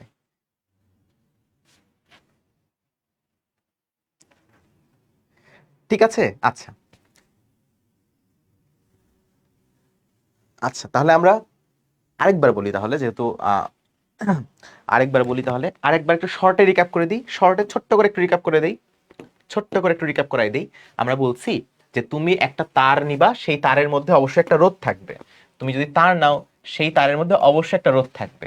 যদি এমন হয় যে এই তারের এই ক্ষেত্রফলটা, যেটুকু ক্ষেত্রফলের মধ্যে দিয়ে কারেন্ট প্রবাহিত হচ্ছে, সেটা 1 মিটার স্কোয়ার, এবং যদি এমন হয় যে তার দৈর্ঘ্যটাও 1 মিটার, মানে দুইটাই এক একক, 1 মিটার স্কোয়ার 1, তাহলে তুমি যেই রোধটা পাবা সেই রোধটাকে আমরা বলছি একটা বিশেষ রোধ, আপেক্ষিক রোধ। এই আচ্ছা, এখন আমি তোমাকে এটা বলেছিলাম যে যদি কোনো পরিবাহীর দৈর্ঘ্য বৃদ্ধি পায়, তাহলে রোধও বৃদ্ধি পাবে। কেন? যত লম্বা তার হবে, তত বেশি বাধা থাকবে ভিতরে, তত বেশি সমস্যা, তত বেশি রোধ। আমি বললাম যে ক্ষেত্রফল আর রোধ ব্যস্তানুপাতিক, সমানুপাতিক না। ক্ষেত্রফল বাড়লে রোধ কমে যাবে। কেন? অনেক বড় একটা জায়গা, এখানে একটা বাধা আছে, দূর গুনলামই না, আমি ওই সাইড দিয়ে চলে গেলাম। ওইখানে বাধা আছে, ওই দিক দিয়ে চলে গেলাম, বাধার পরিমাণটা কম। চিপা একটা জায়গা, চিকন একটা জায়গা, আমি না চাইলেও আমার ধাক্কা দিয়েই যাইতে হবে। তো চিকন জায়গায়, পাতলা জায়গায়, ছোট জায়গায় রোধের মানটা বেশি। এখানে ক্ষেত্রফল কম হলে রোধ বেশি হয়, ক্ষেত্রফল বেশি হলে রোধ কম হয়। এরা হচ্ছে ব্যস্তানুপাতিক। এদেরকে যখন আমি একসাথে লিখি যে একটার সমানুপাতিক, একটার ব্যস্তানুপাতিক, এই ইকুয়েশনটা আসে। এইখানে যখন আমি সমানুপাতিক চিহ্ন উঠাই দিয়ে সমান চিহ্ন দিব, তখন একটা রোধ, একটা সমানুপাতিক ধ্রুবক পাবো। এই সমানুপাতিক ধ্রুবকটাই হবে আমাদের আপেক্ষিক রোধ। কিভাবে এটা হবে? কারণ তুমি দেখো, তুমি এর মান বা ক্ষেত্রফল 1 বসাও, দৈর্ঘ্য 1 বসাও, তাহলে তুমি রোধের মানটা ওই যে এটার সমান পাবা। এবং আমি তো এটাই বলছিলাম যে এটা যদি 1 হয়, এটা যদি 1 হয়, তাহলে যে নতুন রোধ আসে, সেটাই আপেক্ষিক রোধ। এই জন্য এই সমানুপাতিক ধ্রুবকটাই হচ্ছে আপেক্ষিক রোধ। ঠিক আছে? আচ্ছা, এতটুকু পর্যন্ত হচ্ছিল আমাদের কথাবার্তা। আর কি পরিবাহীর রোধ? হ্যাঁ, আরগুলো পরিবাহীর রোধ। আরগুলো হচ্ছে পরিবাহীর রোধ। এখন তাহলে আর এর একটা জিনিস লেখো, আপেক্ষিক রোধের একটা জিনিস লেখো। এটা শুধুমাত্র শুধুমাত্র শুধুমাত্র পরিবাহীর পরিবাহীর উপাদানের উপর নির্ভর করে। শুধুমাত্র পরিবাহীর উপাদানের উপর নির্ভরশীল, উপাদানের উপর নির্ভরশীল। শুধুমাত্র পরিবাহীর উপাদানের উপর নির্ভরশীল, আর কোনো কিছুর উপর এটা নির্ভর করে না। এটা শুধুমাত্র পরিবাহীর উপাদানের উপর নির্ভর করে, আর কোনো কিছুর উপর এটা নির্ভর করে না। কেন নির্ভর করবে? দৈর্ঘ্য তো ফিক্সড, আপেক্ষিক রোধের দৈর্ঘ্য তো ফিক্সড, দৈর্ঘ্য ফিক্সড, ক্ষেত্রফল ফিক্সড, সবকিছুই ফিক্সড। তাহলে উপাদান চেঞ্জ হইলেই রোধ চেঞ্জ হবে, উপাদান চেঞ্জ হলেই আপেক্ষিক রোধটা চেঞ্জ হবে। আর কোনো কিছু তো চেঞ্জ করার উপায় নাই, আর কোনো কিছু তো চেঞ্জ করার উপায় নাই। দৈর্ঘ্য কেমনে চেঞ্জ করবো? দৈর্ঘ্য তো ফিক্সড, ক্ষেত্রফলও ফিক্সড, সবই ফিক্সড। এই জন্য আপেক্ষিক রোধ শুধুমাত্র উপাদানের উপর নির্ভর করে। কপারের আপেক্ষিক রোধ নির্দিষ্ট, তোমার লোহার আপেক্ষিক রোধ নির্দিষ্ট, সোনার আপেক্ষিক রোধ নির্দিষ্ট। এটা এমসিকিউতে আসে, এটা প্রচুর পরিমাণে এমসিকিউতে আসে, যদিও এটা খুবই বেসিক একটা জিনিস, অথবা 9 10 ওইগুলো পড়ে আসছো, বাট এইটা এইচএসসিতে এমসিকিউতে অনেক পরিমাণে আসে যে আপেক্ষিক রোধ কিসের উপর নির্ভর করে লিখো, বা আপেক্ষিক রোধ বহুপদী সমাপ্তির সূচকে আসে যে আপেক্ষিক রোধ কিসের উপর নির্ভর করে, দৈর্ঘ্য, ক্ষেত্রফল, উপাদান। তখন অপশন হবে শুধুমাত্র উপাদান, উত্তর হবে শুধুমাত্র উপাদান। ঠিক আছে?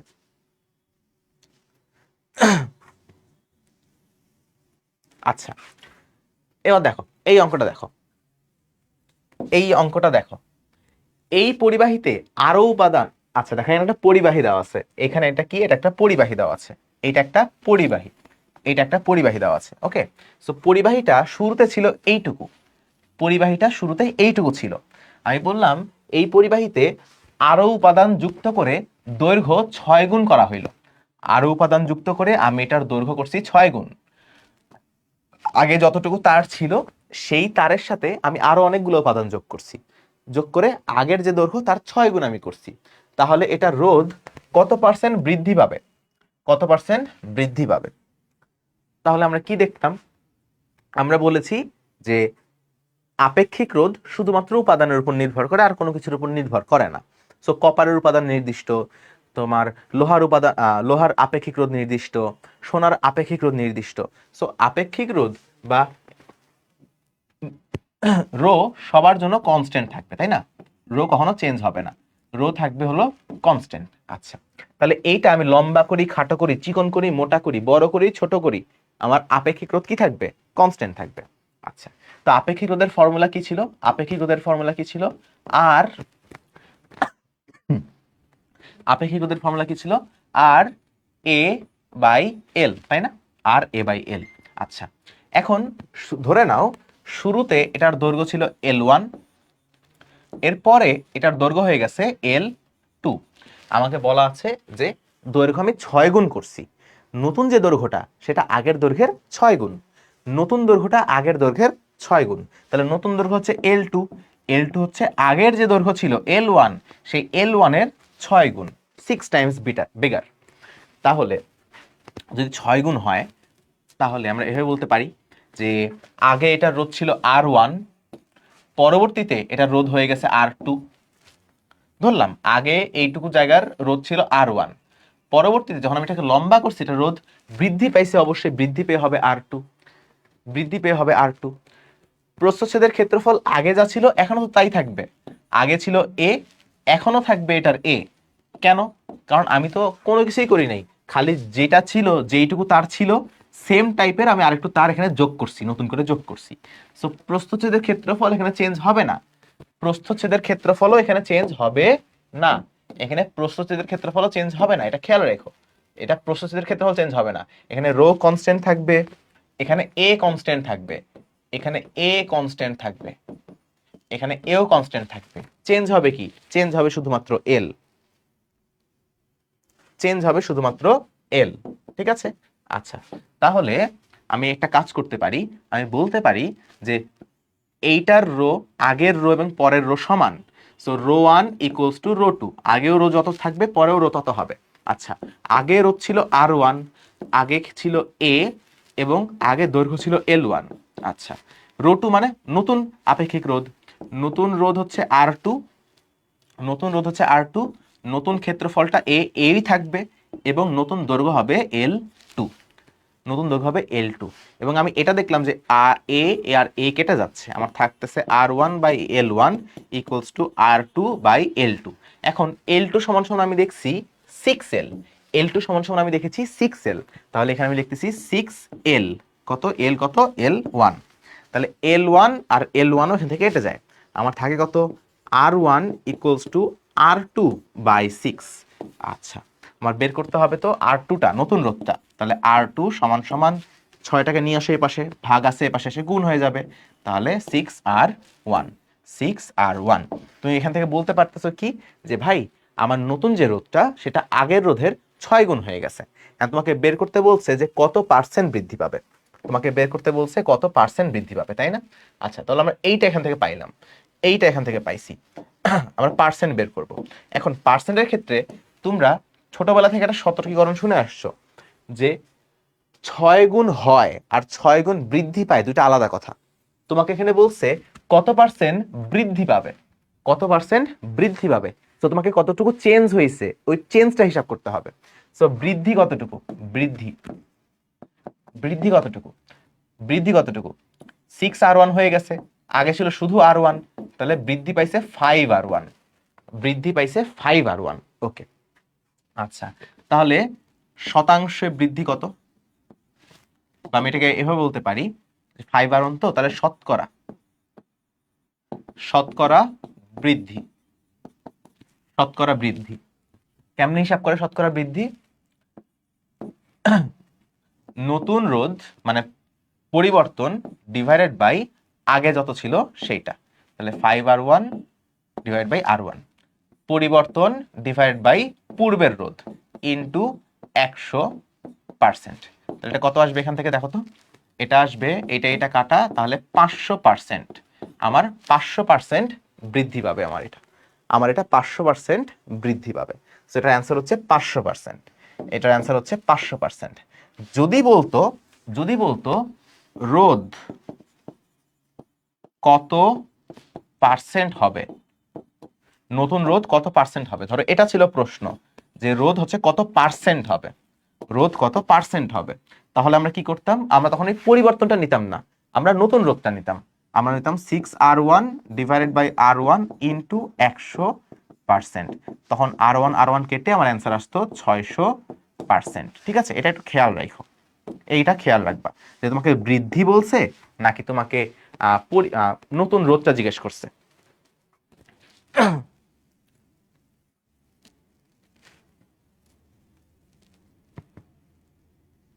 তো যদি তোমাকে বলতো যে দৈর্ঘ্য আমি 6 গুণ করছি, ঠিক আছে, দৈর্ঘ্য 6 গুণ করছি, তাহলে রোধ কত পার্সেন্ট বৃদ্ধি পাইছে। তো বৃদ্ধি মানে তোমাকে দেখতে হবে কতটুকু বেড়ে গেছে, আগে কত ছিল, নতুন কতটুকু হয়েছে, বৃদ্ধি কতটুকু পাইছে। তো তোমাকে বৃদ্ধিটা বের করতে হবে যে এখন হয়ে গেছে 6 গুণ, আগে ছিল 1 গুণ, তাহলে বৃদ্ধি পাইছে 5 গুণ। এই বৃদ্ধিটার শতকরা বের করবা, যে বৃদ্ধি ডিভাইড বাই পূর্বের রোধ ইন্টু 100%। যদি বলতো যে রোধ কত পার্সেন্ট হয় বা রোধ শতকরা কত হয়, বৃদ্ধি বলা নাই, শুধু বলছে রোধ শতকরা কত হয় বা রোধ কত গুণ হয়, তখন তোমার পরিবর্তনটা দিয়ে কাজ করা লাগে না, তখন জাস্ট তুমি নতুন রোধ ডিভাইড বাই আগের রোধ করলেই হয়ে যাচ্ছে। যদি বলতো নতুন রোধ কত গুণ হয়, তাহলে নতুন রোধ ভাগ আগের রোধ 6 গুণ হয়, দেখতেই পাচ্ছি এখানে 6 গুণ হয়, এটা দেখে লিখতে পারতাম 6 গুণ হয়। যদি বলতো কত গুণ বৃদ্ধি পায়, তাহলে আমি বলতাম আগে ছিল 1 গুণ, এখন এসে 6 গুণ, তাহলে বৃদ্ধি পায় 5 গুণ। যদি বলতো এখানে বলছে কত পার্সেন্ট বৃদ্ধি পায়, তো আমি এখানে বলছি 500% বৃদ্ধি পায়, 5 গুণ হয়ে যায়। যদি বলতে রোধ কতটুকু হয়, তখন আমি জাস্ট নতুনটা দিয়ে হিসাব করে দিব। সো বৃদ্ধি বলছে নাকি কত গুণ হয় বলছে নাকি কত গুণ বৃদ্ধি পায় বলছে, এটা হিসাব করতে হবে। যদি এখানে বলতো যে 6 গুণ বৃদ্ধি পায়, যে 6 গুণ বৃদ্ধি পায়, তখন কিন্তু হিসাব নিকাশ আলাদা হইতো। 6 গুণ বৃদ্ধি মানে আগে যা ছিল তারও 6 গুণ এক্সট্রা অ্যাড হবে, তো টোটাল 7 গুণ হবে। আচ্ছা,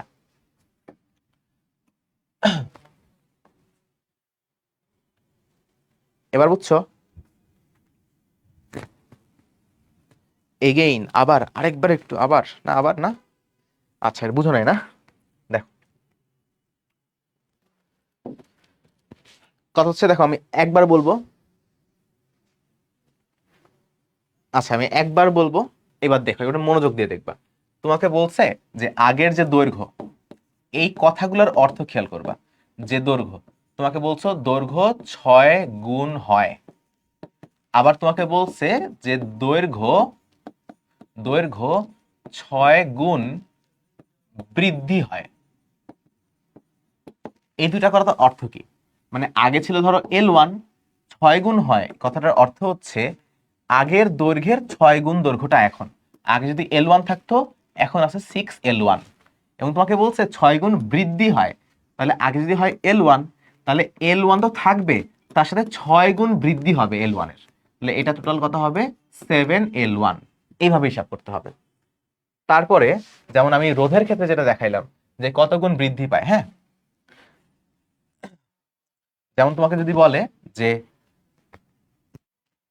ধরো তোমার অ্যান্সার আসছে R1, আর নতুন রোধ হয়েছে তোমার 6R1, যেটা আমরা গত ম্যাথে দেখছিলাম। তোমাকে প্রশ্ন করছে যে নতুন রোধ কত গুণ। এটার অ্যান্সার তো সহজ, যে R1 ছিল, এখন 6R1, তাহলে 6 গুণ। তোমাকে বলছে যে নতুন রোধ কত গুণ বৃদ্ধি হয়, কত গুণ বৃদ্ধি হয়, বৃদ্ধি চাইছে, তখন তোমাকে মাইনাস করা লাগবে, যে 6R1 মাইনাস R1, তাহলে বৃদ্ধি পাইছে 5R1। তো তুমি বলবা যে আগে ছিল R1, বৃদ্ধি পাইছে 5R1, তাহলে 5 গুণ বৃদ্ধি, 5 গুণ বৃদ্ধি। বুঝছো? তো যদি তোমাকে বলে নতুন রোধ কত পার্সেন্ট হয়, তাহলে 6 গুণ মানে 600%। যদি বলে নতুন রোধ কত পার্সেন্ট বৃদ্ধি পায়, তাহলে 5 গুণ বৃদ্ধি মানে 500%। এইটা। আচ্ছা, দেখো আগে তো ক্ষেত্রফল চেঞ্জ হয় নাই, বাট এবার ক্ষেত্রফল চেঞ্জ হবে। এই পরিবাহীকে টেনে 6 গুণ করা হইলো। এখানে একটা পরিবাহী আছে, এই পরিবাহীটাকে টেনে তুমি 6 গুণ করছো। দেখো 6 গুণ বৃদ্ধি বলে নাই, বলছে 6 গুণ করছো। তাহলে আগে ছিল L1, এখন এটাকে টেনে আমি করছি 6L1, তাহলে নতুন দৈর্ঘ্য কত 6L1। তাহলে বলছে রোধ কত পার্সেন্ট বৃদ্ধি পাবে। আচ্ছা, একটা জিনিস খেয়াল করো, যদি আমি কোনো তারকে টেনে লম্বা করি, তারের আয়তন তো চেঞ্জ হবে না। তারের কি আয়তন চেঞ্জ হবে? তারের আয়তন কিন্তু চেঞ্জ হবে না, কারণ ওই তারের যে উপাদানগুলো ছিল, উপাদান কিন্তু বাড়বেও না, উপাদান কিন্তু কমবেও না। তুমি খেয়াল করে দেখো, তুমি একটা রাবার নিবা, রাবারটাকে টানবা, রাবারটাকে টানলে তুমি দেখবা রাবারটা লম্বা হবে, আবার রাবারটা চিকন হয়ে যাবে। খেয়াল করে দেখবা। অথবা তুমি একটা কাজ করতে পারো, আলু আছে না, আলু ভর্তা বানাবা, এরকম এই সাইজের একটা আলু ভর্তা বানাবা। তারপর ওই আলু ভর্তাটাকে লম্বা করবা, তুমি দেখবা আলু ভর্তা যদি লম্বা করো, তাহলে আলু ভর্তাটা চিকন হয়ে যাবে। অথবা যখন রুটি বানাবা এইরকম, তারপর রুটিটাকে টেনে লম্বা করবা, রুটির ময়দাটাকে দেখবা রুটির ময়দাটা চিকন হয়ে গেছে। কেন? কারণ আয়তনটা নির্দিষ্ট থাকে, আয়তনটা চেঞ্জ হয় না, আয়তন চেঞ্জ হয় না। যখন একটা বস্তুকে টেনে লম্বা করা হলে আয়তন চেঞ্জ হয় না। টেনে লম্বা বা খাটো যদি করো, তাহলে আয়তন চেঞ্জ হবে না, আয়তন চেঞ্জ হবে না, আয়তন চেঞ্জ হবে না। খেয়াল রেখো, আমরা যে এত কথাবার্তা বলতেছি, এই সবগুলা কথা কিন্তু নির্দিষ্ট তাপমাত্রায় আমরা বলতেছি, এই সবগুলা কথা কিন্তু নির্দিষ্ট তাপমাত্রায় বলতেছি। আমরা কিন্তু মাপমাত্রা কোনো কিছু চেঞ্জ করতেছি না এখানে। তাপমাত্রার কোনো কথা কিন্তু এখানে আমরা আনতেছি না, বুঝছো? তাপমাত্রার কোনো কথা কিন্তু আমরা এখানে আনতেছি না। তাপমাত্রা সম্পর্কে আমরা নেক্সট ক্লাসে ইনশাআল্লাহ কথাবার্তা বলবো, আজকে খুব বেশি আমার ক্লাস নিব না আমি। তাপমাত্রা সম্পর্কে নেক্সট ক্লাসে কথা বলবো। এখানে আমি একটা জিনিস লিখে দেই, তাপমাত্রা যেহেতু এখন এই ক্লাসে কথা বলতেছি না, তাপমাত্রা যেহেতু আমরা কনস্ট্যান্ট রাখছি, তাও যদি তাপমাত্রা চেঞ্জ করো সবকিছু কিন্তু চেঞ্জ হবে। তাপমাত্রা চেঞ্জ করলে কিন্তু দুনিয়া সবকিছু চেঞ্জ হয়ে যাবে। তো এটা কিন্তু পরিবাহীর উপাদানের উপর আবার তাপমাত্রার উপর নির্ভর করে সবকিছু। তাপমাত্রা এটার উপরেও কিন্তু নির্ভর করবে, ঠিক আছে? আচ্ছা, যাই হোক, তাপমাত্রা নিয়ে আজকে কথাবার্তা নাই, আজকে এইটুকুই থাকি। তাপমাত্রা নির্দিষ্ট ধরে আমরা অঙ্ক করি। আচ্ছা দেখো, তাহলে আমার আয়তনটা নির্দিষ্ট হবে। আয়তনের সূত্র কি? আয়তনের ফর্মুলা কি? আয়তনের ফর্মুলা মনে আছে? ক্ষেত্রফল গুণন দৈর্ঘ্য বা উচ্চতা। তো তুমি যদি এই ক্ষেত্রফলটাকে, এই যে ক্ষেত্রফল, এই ক্ষেত্রফলটাকে দৈর্ঘ্য দিয়ে গুণ করো, তুমি আয়তন পাবা। তো ধরলাম আগে ক্ষেত্রফল ছিল A1, এখন তো চিকন হয়ে যাবে, টেনে লম্বা করলে ক্ষেত্রফলটা চিকন হয়ে যাবে না? টেনে লম্বা করলে বস্তুটা চিকন হয়ে যাবে না, পাতলা হয়ে যাবে না? তাহলে এখন তো চিকন হয়ে যাবে, A2 হয়ে গেল। তাহলে আমি বলতেছি যে ক্ষেত্রফল গুণন দৈর্ঘ্য মানে হচ্ছে আয়তন। আয়তন নির্দিষ্ট থাকবে, আয়তন চেঞ্জ হবে না। তাহলে আগে আয়তন কত ছিল? বললাম আগের আয়তন V1, পরের আয়তন V2, নির্দিষ্ট। আচ্ছা, আগের আয়তন, আগের দৈর্ঘ্য গুণন আগের ক্ষেত্রফল ইকুয়ালস টু নতুন আয়তন মানে নতুন দৈর্ঘ্য কত? 6L1 গুণন নতুন ক্ষেত্রফল হচ্ছে A2। দেখো L1 এবং L1 কাটাকাটি যায়, L1 কাটাকাটি যায়, আমার থাকে কি এখানে, আমার এখানে থাকে শুধুমাত্র A1 এবং 6A2। ঠিক আছে, তাহলে A1 সমান সমান 6A2, আমি বের করি, তাহলে A2 সমান সমান কত, A2 সমান সমান বের করা লাগবে না, এটাই থাক, A1 সমান সমান 6A2। আমরা একটা সম্পর্ক পাইলাম ক্ষেত্রফলের, আমরা অলরেডি দৈর্ঘ্যের একটা সম্পর্ক জানি যে 6 গুণ হয়। আচ্ছা, এবার আমরা যে কাহিনীটা গত ক্লাসে করছিলাম, মানে গত স্লাইডে করলাম, সেটা আবার একবার করি, যে ρ1 ইকুয়ালস টু ρ2, এটা তো কখনো চেঞ্জ হবে না, আপেক্ষিক রোধ কখনো চেঞ্জ হবে না, আপেক্ষিক রোধ চেঞ্জ হবে না, আপেক্ষিক রোধ কখনো চেঞ্জ হবে না, আপেক্ষিক রোধ চেঞ্জ হবে না। তাহলে আপেক্ষিক রোধ যদি চেঞ্জ না হয়, দুইটা তারের আপেক্ষিক রোধ সেম, যেহেতু উপাদান সেম, ওইটাও কপারের ছিল ধরে নাও, আমি টেনে লম্বা করছি, টেনে লম্বা হইলে এটাও কপারেরই থাকবে, তো এটা তো আর নিকেল হয়ে যাবে না, এটা তো সোনা হয়ে যাবে না, কপার টান দিছে সোনা হয়ে গেছে, এরকম হলে তো ভালোই হইতো, এরকম তার হইতেছে না, কপালটা তো ভালো না। সো উপাদান যেহেতু সেম থাকতেছে, আমি ধরে নিছি তাপমাত্রা সেম পুরো অঙ্কের এইখানে, তার মানে আমার এই আপেক্ষিক রোধ তো আর চেঞ্জ হবে না, সেই দুইটা সমান। আপেক্ষিক রোধের ফর্মুলা কি ছিল, আপেক্ষিক রোধের ফর্মুলা ছিল R1, মানে রোধ গুণন, উপরে কি ছিল, উপরে ছিল ক্ষেত্রফল নাকি, হ্যাঁ ঠিক আছে, উপরে ছিল ক্ষেত্রফল আর নিচে ছিল দৈর্ঘ্য, তাহলে ক্ষেত্রফল হচ্ছে A1, দৈর্ঘ্য হচ্ছে L1, ক্ষেত্রফল হলো A1, দৈর্ঘ্য হলো L1। আচ্ছা, ইকুয়ালস টু, এই পাশে আসো তো, ρ2 মানে কি, দ্বিতীয় তারের আপেক্ষিক রোধ। আচ্ছা, দ্বিতীয় তারের রোধ কত, R2 ধরলাম, যেহেতু আমি জানি না রোধ কত। ওকে, আবার এটার ক্ষেত্রফল আমি দেখলাম A2 হয়ে গেছে, চিকন হয়ে গেছে, ভাই চিকন হয়ে গেল, হবেই তো, আয়তন নির্দিষ্ট রাখা লাগবে না। আর দৈর্ঘ্য হয়ে গেছে L2, L2 মানে দ্বিতীয় বা টানার পরে নতুন দৈর্ঘ্য, L2 দেখার দরকার নাই, ডিরেক্ট তুমি 6L1 লিখে দাও, তাহলে 6L1 লিখে দিই এখানে ডিরেক্ট 6L1। তুমি অবাক দৃষ্টিতে তাকায় দেখবা যে এখানে L1 এ পাশেও L1 ভাগ আকারে আছে, কেটে যায়। আচ্ছা, A1 আর A2 তো কাটে না, কিন্তু আমি কাটার ব্যবস্থা করতে পারবো। দেখো তো, তুমি A1 এর জায়গায় 6A2 লিখতে পারবে না, A1 এর জায়গায় 6A2 লিখতে পারবো না, তো A1 এর জায়গায় আমি লিখে দিচ্ছি 6A2। পরের লাইনে লিখে আসো, R1 ইন্টু 6A2। আচ্ছা, নিচ থেকে তো L1 কেটে গেছে, 6A2 ইকুয়ালস টু R2 গুণন A2 বাই 6, আর L1 তো কেটে গেছে। আচ্ছা, তুমি আবারও মজার একটা দৃশ্যে দেখবা যে এই যে A2, এই যে A2 কেটে যায়, কেটে যায়, তাহলে থাকে কি, তাহলে কি থাকতেছে এইখানে, এখানে থাকতেছে R1 গুণন 6 equals to R2 divided by 6, R1 গুণন 6 equals to R2 divided by 6। ঠিক আছে, আচ্ছা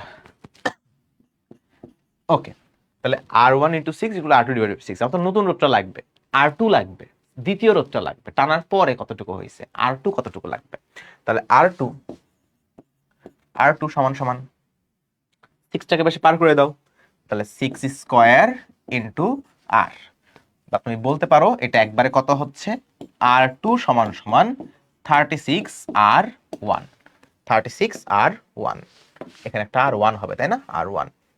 তাহলে বলতে পারতেছি যে আমার নতুন রোধ 36 গুণ হয়ে যায়, নতুন রোধ 36 গুণ হয়ে যায়, আগের রোধের 36 গুণ হয়ে যায়। তাহলে নতুন রোধ কত পার্সেন্ট হইল, 36 গুণ, মানে 36 গুণন 100, 3600% হয়ে গেল নতুন রোধ। আমাকে বলছে কত বৃদ্ধি পাবে, খেয়াল করো বৃদ্ধি, খেয়াল করো বৃদ্ধি জিনিসটা, খেয়াল করো, বারবার খেয়াল করো বৃদ্ধি, কত পার্সেন্ট বৃদ্ধি পাবে। তো তুমি একটা সেফ খেলবা, একটা জিনিস সেফ খেলবা, তুমি প্রথমে লিখবা যে নতুন রোধ, নতুন রোধ পূর্বের, নতুন রোধ পূর্বের 36 আর 100 গুণ করলে কত হয়, 3600%, নতুন রোধ পূর্বের 3600%, এটাকে লিখবা। কেন লিখবা জানো, কারণ তোমার বোর্ড পরীক্ষার যে খাতাটা, সেই খাতাটা অনেক সময় গ্রামের কিছু টিচার পাইতে পারে, সব টিচার খারাপ না, ম্যাক্সিমাম টিচারই ভালো, যারা বোর্ডের খাতা দেখে ম্যাক্সিমাম টিচার হচ্ছে অনেক ভালো টিচার, 99% টিচার হচ্ছে ভালো টিচার, বাট যে 1% টিচার, তোমার কপালে যদি 1% টিচার পড়ে, তুমি শেষ। তো দেখা গেল হয়তোবা লেখা আছে রোধ কত পার্সেন্ট বৃদ্ধি পাবে, বাট সে বৃদ্ধিটা খেয়াল করলো না, সে জাস্ট বললো যে 3600% এটা অ্যান্সার হবে, এই জন্য তুমি প্রথমে লিখলা যে নতুন রোধ পূর্বের 3600%। এরপরে তুমি লিখবা যে তাহলে বৃদ্ধি পাবে, তাহলে বৃদ্ধি পাবে কতটুকু, বৃদ্ধি হবে কতটুকু, বৃদ্ধিটা হিসাব করা লাগবে, চেঞ্জ হিসাব করা লাগবে। এখন হয়ে গেছে 36 গুণ, আগে ছিল কত গুণ, আগে ছিল 1 গুণ, 1 গুণ। আচ্ছা, ডিভাইডেড বাই পূর্বের রোধ, তাহলে উপরে লিখলাম পরিবর্তন, নিচে লিখলাম আগের রোধ গুণন 100%। এটা কত আসে, এটা আসে দেখবা 3500 আসবে, এটা আসবে 3500%। ঠিক আছে, সো বৃদ্ধির হিসাব আলাদা, বৃদ্ধির হিসাব আলাদা, আর নতুন রোধ কতটুকু হবে সেটার হিসাব আলাদা। এখানে একটা শর্টকাট আছে, এইখানে একটা শর্টকাট আছে যেটা এমসিকিউতে তোমাদের কাজে আসবে। এমসিকিউতে, এমসিকিউতে এন গুণ 10 লম্বা করা হলে, এন গুণ 10 লম্বা করা হলে নতুন রোধ, এন গুণ 10 লম্বা করা হলে নতুন রোধ কত হবে, নতুন রোধ মনে রাখবা, নতুন রোধ R new equals to N square গুণন আর ওল্ড, মানে আগের যে রোধটা সেই রোধের এন স্কোয়ার হয়ে যায়। এটা এমসিকিউতে কাজে আসবে। এমসিকিউতে এই এমসিকিউটা অনেক আসে, টেনে টেনে এতটুকু লম্বা করছি, এখন কতটুকু হবে, এটা এমসিকিউ এর জন্য দরকারি। হ্যাঁ, এমসিকিউতে এটা কাজে আসবে তোমাদের, এটা তোমাদের এমসিকিউতে কাজে আসবে এটা।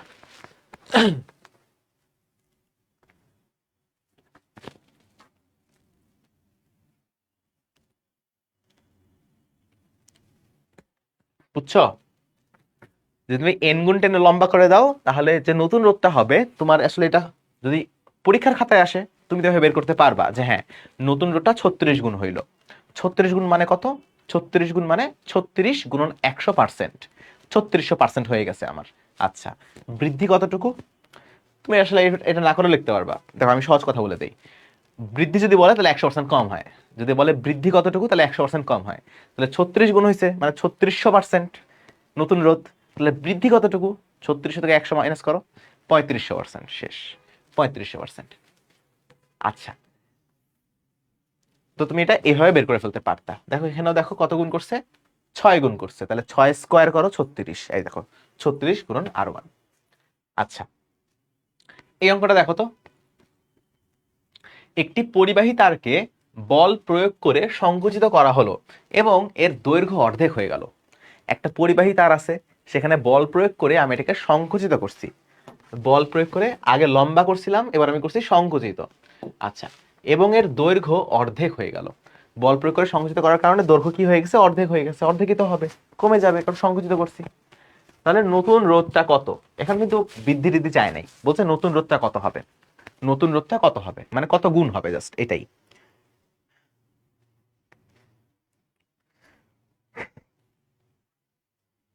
ঠিক আছে, আচ্ছা নতুন রোধটা কতটুকু হবে সেটা আমাদের হিসাব করা লাগবে। আচ্ছা দেখো, এখন দেখো, এখন দেখো এটা আমি শেষ করি, শেষ করে আমি সবগুলা ম্যাথ আবার রিক্যাপ করাই দিব, বুঝছো, মানে আমি একটু শেষ করি, বেশি ম্যাথ নাই আজকে, এই ম্যাথটা করানোর পর মনে হয় আর বেশি ম্যাথই নেই, আর মানে 2টা 3টা ম্যাথ আছে, বুঝছো। এটা আমি শেষ করে দিই, শেষ করে দিই, যাদের রিক্যাপ লাগবে রিক্যাপ করাই দেবো, চিন্তা করো না, কোনো কোনো চিন্তা করো না, শেষ পর্যন্ত থাকো, আমি সবগুলো রিক্যাপ করাই দেবো, কোনো চিন্তা নাই। এই অঙ্কটা একটু খেয়াল করো, এই অঙ্কটা খেয়াল করো, একটি পরিবাহী তারকে বল প্রয়োগ করে সংকুচিত করছি আমি, আচ্ছা যেটা অর্ধেক হয়ে গেছে দৈর্ঘ্য। তাহলে জিনিসটা এরকম যে একটা পরিবাহী তার, একটা পরিবাহী তার, ওকে, এই পরিবাহী তারকে আমি কি করলাম, আমি সংকুচিত করলাম। এখন লম্বা করলে চিকন হয়ে যায়, তাহলে সংকুচিত করলে মোটা হয়ে যাবে, লম্বা করলে যদি চিকন হয় সংকুচিত করলে মোটা হয়ে যাবে না, মোটা হয়ে যাবে, অবশ্যই মোটা হয়ে যাবে সংকুচিত করলে। তাহলে আগে দৈর্ঘ্য ছিল L1 ধরলাম, এখন দৈর্ঘ্য হয়ে গেছে L2, এবং এই L2টা কি আগের অর্ধেক, মানে L1 এর অর্ধেক, L1 এর অর্ধেক, L1 এর অর্ধেক এটা। আচ্ছা, আগে ক্ষেত্রফল ছিল A1, এই যে এইটুকু জায়গার, এই যে এই ক্ষেত্রফলটা ছিল A1, এখন এটার ক্ষেত্রফল হয়ে গেছে ধরো A2। ক্ষেত্রফল বেড়ে কতটুকু হবে আমি জানি না, বের করব আমরা।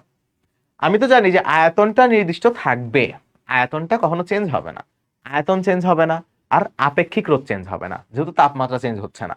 তাহলে আয়তনটা চেঞ্জ হবে না, আগে যে আয়তন ছিল পরেও সেই আয়তন হবে। এটা খেয়াল করো, এটা খেয়াল করলে তুমি এই ম্যাথটা বুঝে যাবা, বুঝছো?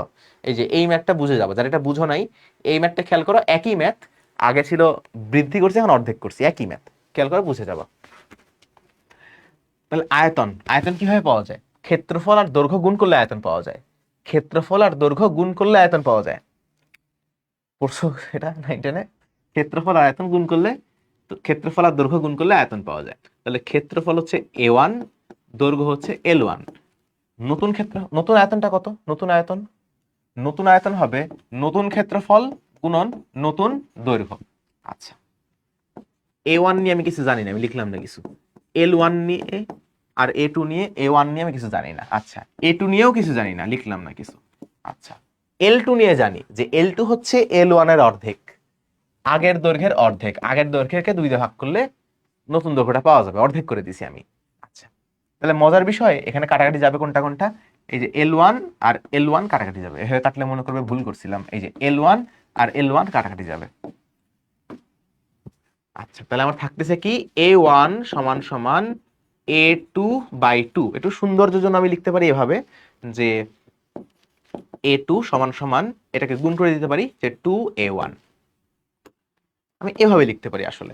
আর এটাকে একটু সৌন্দর্যের খাতিরে লিখতে পারি এভাবে যে L1 সমান সমান 2L2। ঠিক আছে, সৌন্দর্য, আসলে ভগ্নাংশ দেখতে আসলে খারাপ লাগে জিনিসটা, ভগ্নাংশ দেখলে একটু আসলে কেমন কেমন কেমন জানি লাগে। ভগ্নাংশটা আনকমফোর্টেবল জিনিস, একটু কমফোর্টেবল বানালাম এটাকে। আচ্ছা, এইটুকু তো সহজ, এটা তো খুবই দুনিয়া সহজ একটা জিনিস।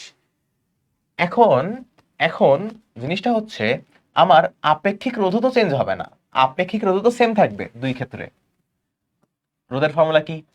প্রথম আপেক্ষিক রোধ মানে প্রথম রোধ গুণন প্রথম ক্ষেত্রফল ভাগ প্রথম দৈর্ঘ্য, দ্বিতীয় রোধ দ্বিতীয় ক্ষেত্রফল দ্বিতীয় দৈর্ঘ্য। আচ্ছা, দ্বিতীয় দৈর্ঘ্য, ঠিক আছে, ওকে, ভেরি গুড। আচ্ছা, R1 নিয়ে কিছু বলতে পারতেছি না, বাট A1 দেখো, A2 এর জায়গায় আমি লিখতে পারি 2A1, এখানে A1 থাক।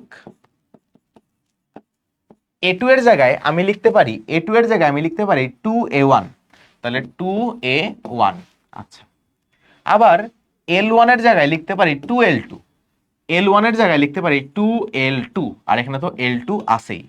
তাহলে এবার দেখো কাটাকাটি চলে যাবে, এবার এই যে L2 L2 কাটা, A1 A1 কাটা, আমার থাকতেছে কি এইখানে, আমার এখানে থাকতেছে কি, আমার এখানে থাকতেছে R1/2 ইকুয়ালস টু 2R2, আমার লাগবে তো R2, তাহলে R2 সমান সমান 2 কে নিয়ে এসে ভাগ করে দাও, তাহলে R1/2 তো ছিলই, আরেকটা 2 আসলো, এটা হয়ে যাবে 1/4R2, মানে R2 এর 4 ভাগের 1 ভাগ, R2 এর 4 ভাগের 1 ভাগ, R2 এর 4 ভাগের 1 ভাগ, এটা হয়ে যাবে R2 এর 4 ভাগের 1 ভাগ।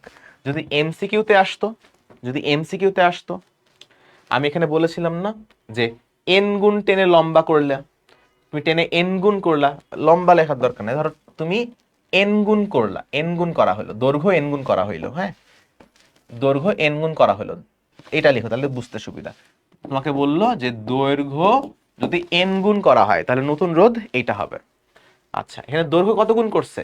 দৈর্ঘ্য অর্ধেক করছে, তাহলে এখানে অর্ধেক করছে, তাহলে দৈর্ঘ্য কত গুণ করা হয়েছে? অর্ধেক করা হয়েছে, তাহলে এখানে n এর ভ্যালু হচ্ছে হাফ, n এর ভ্যালু হাফ বসাও, দেখো n এর ভ্যালু হাফ বসাও, এই যে R2 equals to n square R1, n এর ভ্যালু বসাও হাফ, হাফ স্কয়ার R1, তাহলে আসবে 1/4R1, দেখছো 1/4R1, শর্টকাট আর কি, মানে এমসিকিউতে আসলে এভাবে করতে পারবা, এমসিকিউতে আসলে এভাবে করতে পারবা।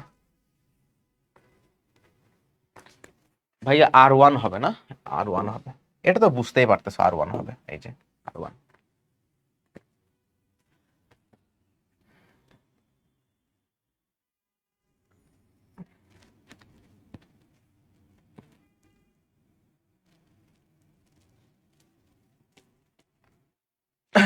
ঠিক আছে, আচ্ছা, নেক্সট ম্যাথে যাওয়ার আগে আমি যে এই ম্যাথটা একটু রিক্যাপ করাই দিই, হ্যাঁ, তোমরা অনেকে যেহেতু কমেন্ট করতেই আসো, রিক্যাপ একটু করাই দিই এটা জিনিসটা, এই যে এটা একটু রিক্যাপ করাই দিই। নতুন ম্যাথটা তো দেখছো, নতুন ম্যাথটা সেম ম্যাথ, নতুন ম্যাথটা তো দেখছো সেম ম্যাথ, সেম প্রসেসে, নতুন ম্যাথটা তো বুঝছো না, নতুন ম্যাথটা যেটা আমি মাত্র করালাম অর্ধেক করে দেওয়ার, সেম ম্যাথ, ওখানে অর্ধেক করা হয়েছিল, এখানে 6 গুণ করা হয়েছে, তুমি আয়তন সমান রাখবা, আয়তন সমান রেখে তুমি ক্ষেত্রফলের সম্পর্কটা বের করবা।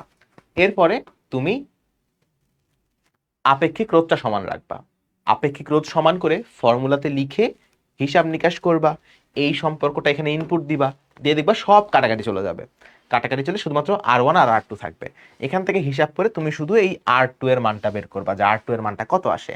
এখানে R2 এর মান এসেছে 36 গুণন R1, মানে আগে যে রোধটা ছিল সেই রোধটার 36 গুণ হয়ে গেছে।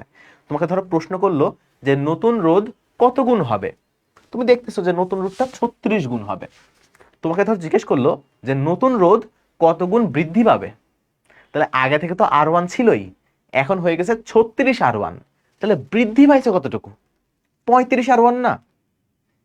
বুঝছো কি? এটা 36 গুণ হয়ে গেছে, তাহলে বৃদ্ধি পাইছে কতটুকু? প্রথমেই তো ছিল R1, প্রথমেই তো R1 ছিল, R1 মানে শুরুর রোধ না, প্রথমেই তো R1 ছিল, এখন হয়ে গেছে 36 R1, তাহলে বৃদ্ধি পাইছে কতটুকু রে ভাই? R1 থেকে 36 করতে কত লাগে? আরো 35টা R1 দেওয়া লাগবে না? তাহলে 35 গুণ বৃদ্ধি পাইছে এটা। সো বৃদ্ধি বললে এক কমে যায়, হয়েছে 36 গুণ, বৃদ্ধি পাইছে 35 গুণ। 36 গুণ হওয়ার অর্থ কি? 36 গুণ হওয়ার অর্থ হচ্ছে 3600% বৃদ্ধি পাওয়া। তাহলে সরি কি বললাম, 36 গুণ হওয়ার অর্থ হচ্ছে 3600% হয়ে যাওয়া। আর 35 গুণ বৃদ্ধি পাইছে, তাহলে বৃদ্ধি হবে শতকরা কত? বৃদ্ধি হবে 3500%। এইটা একটু খালি মাথায় রাখতে বলছি, আর কিছুই না।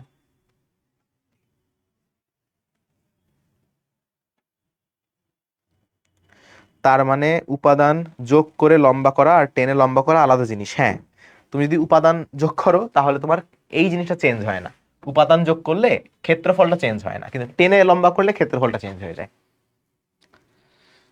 ঠিক আছে, এতটুকু পর্যন্ত ঠিক ছিল, আশা করি তো বুঝছো, আশা করি বুঝছো। আচ্ছা ঠিক আছে, ক্লিয়ার। দেখ এই অঙ্কটা দেখো, 1 ও 2 তল বরাবর তড়িৎ প্রবাহিত হলে রোধ নির্ণয় করো। 1 ও 2 এখানে একটা ঘনক দেওয়া আছে, রুবিক্স কিউব, ছোটবেলায় রুবিক্স কিউব মিলাইছো? আমার রুবিক্স কিউব মিলাইতে অনেক ভালো লাগতো, আমি এক সময় তোমার 1 মিনিটের কমে রুবিক্স কিউব মিলাইতে পারতাম, আমার সেই ভালো লাগছিল জিনিসটা দেখে। রুবিক্স কিউব ইউটিউব দেখে শিখছিলাম, শিখে 1 মিনিটের কমে মিলাইতে পারতাম। আমি সেদিন সেই খুশি হয়েছি, সেদিন মানে এত খুশি হয়েছি আনন্দে ঘুমিয়ে আসেনি আমার। পরের দিন আমি স্কুলে নিয়ে গেছি, তখন স্কুলে পড়তাম, আসলে 9-এ পড়তাম মনে হয়, স্কুলে রুবিক্স কিউব নিয়ে গেছি, নিয়ে যে আমি দেখেছি দেখ আমি তো 1 মিনিটের মধ্যে মিলাইতে পারি। সবাই অবাক, আরে সর্বনাশ 1 মিনিটের মধ্যে মিলাইতে পারে। তারপর এক পোলা আইছে, পোলা এসে বলছে কি করতেছিস, আমি বলছি রুবিক্স কিউব মিলাইতেছি, আমি 1 মিনিটের মধ্যে মিলাইতে পারি। তখন বলছে ও আমি 26 সেকেন্ডে মিলাইতে পারি। পরে সে মিলাইল, ধরলো, ফটফট ফটফট করলো, মিলে গেল। সেদিন থেকে রুবিক্স কিউবটা আমার অনেক মানে বিতৃষ্ণার একটা জিনিস, বুঝছো? 17 সেকেন্ডে পারি, আরে খোকা তুমি তো 17 সেকেন্ডে কে নাম, ফরাজ মোহাম্মদ শান, 17 সেকেন্ড ভাই রে ভাই। মেলাও, তুমি কিউই মেলাও ভাই,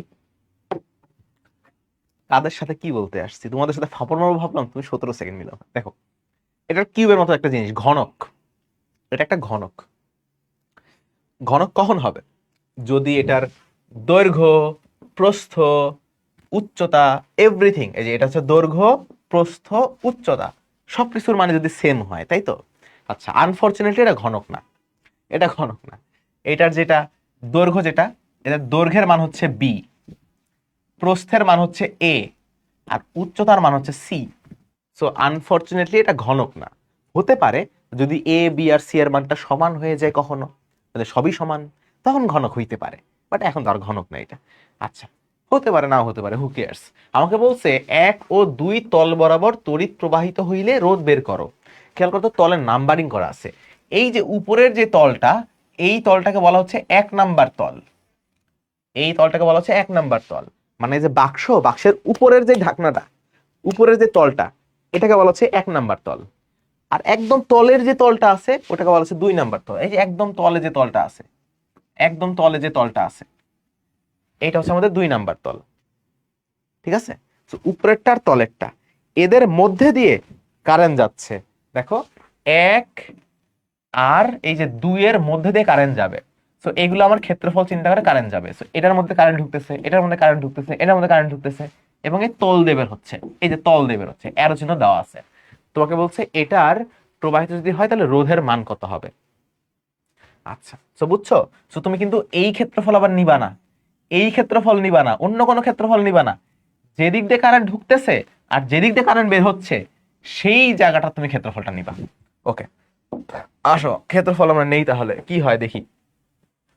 তাহলে ক্ষেত্রফল কত হবে? এস সমান কত বলতো? ক্ষেত্রফল কত হবে তাহলে? ক্ষেত্রফল এর মান কত হবে? এইটার ক্ষেত্রফল কত? একের ক্ষেত্রফল কত? এই যে এই ক্ষেত্রফলটা কত হবে বলো তো? এইটা এই বাহু এবং এই বাহুর গুণফল না? তাহলে এই বাহু হচ্ছে এ, এইটা হচ্ছে এ, আর এই বাহু হচ্ছে বি। তাহলে ক্ষেত্রফল হবে এ গুণন বি। সি এর তো কোনো কাজ নাই এখানে, সি তো এখানে বাদ, সি এর কোনো কাজ এখানে নাই। আমি শুধু যেখান দিয়ে ঢুকতেছে সেই জায়গাটার ক্ষেত্রফলটা আমি নিব, আর বের হইতেছে সেই জায়গার ক্ষেত্রফলটা সমান হবে ধরে নিচ্ছি, সমান নাও হতে পারে। অনেক সময় তোমাদের এরকম একটা প্রশ্ন আসে যে কারেন্ট ঢুকতেছে এই দিক দিয়ে, বের হইতেছে একটা মোটা জায়গা দিয়ে, হ্যাঁ, ঢুকতেছে চিকন জায়গা দিয়ে, বের হইতেছে মোটা জায়গা দিয়ে। এটা আইআইটি, তোমরা আইআইটির নাম শুনছো কিনা? ইন্ডিয়াতে যে ইঞ্জিনিয়ারিং অ্যাডমিশন হয়, আইআইটি আগে ছিল, নাম ছিল আইআইটি। আইআইটি কলেজগুলোতে অ্যাডমিশন হইতো, কলেজ মানে ইউনিভার্সিটি ওখানকার। তো এরপরে সকল ইউনিভার্সিটি ইঞ্জিনিয়ারিং একসাথে হয়ে জেই গঠন করে, জানা লাগবে না, ইন্ডিয়াতে একটা অ্যাডমিশন আছে জেই নামের।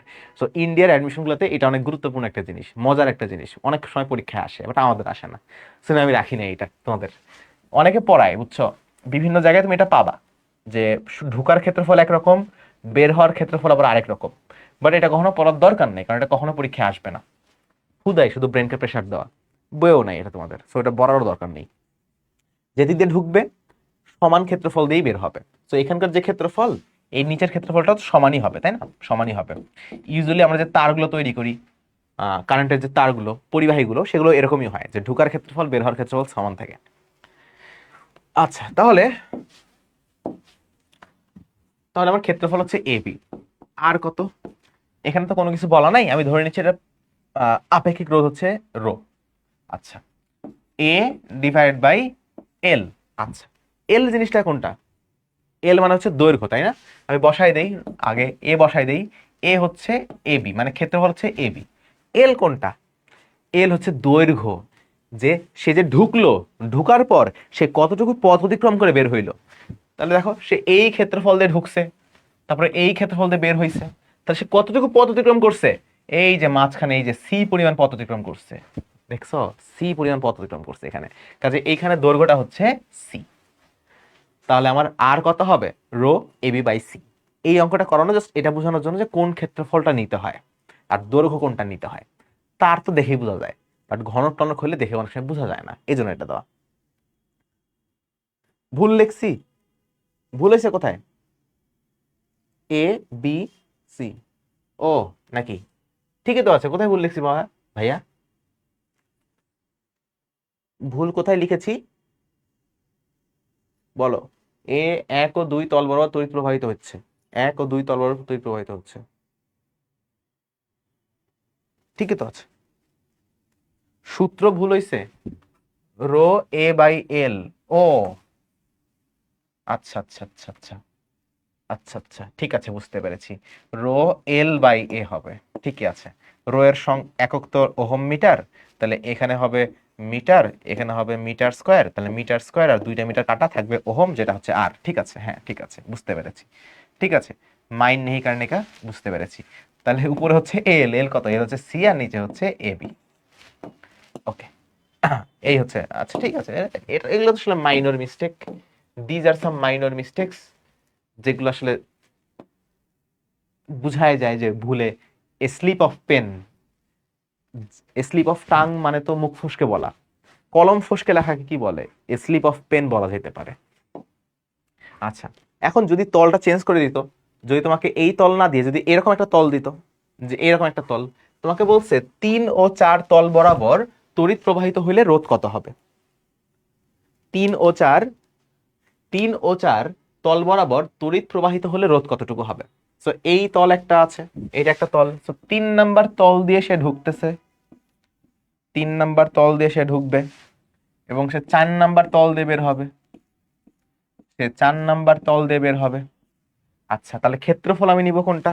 ক্ষেত্রফল আমি নিব 3 অথবা 4 এর ক্ষেত্রফলটা আমি নিব 3 নাম্বার অথবা 4 নাম্বার, এই যে এই ক্ষেত্রফলটা বা এই ক্ষেত্রফলটা একই তো ক্ষেত্রফল হবে, যে কোনো একটা ক্ষেত্রফল আমি নিব। তাহলে ক্ষেত্রফলের মান কত হবে এখান থেকে? তাহলে ক্ষেত্রফল ক্ষেত্রফল দেখো, এই যে এই বাহুটা হচ্ছে এ, এই বাহুটা হচ্ছে সি, তাহলে এই দুটা বাহু গুণ করলে আমি ক্ষেত্রফলটা পাচ্ছি। তাহলে আমি গুণ করতেছি এ আর সি।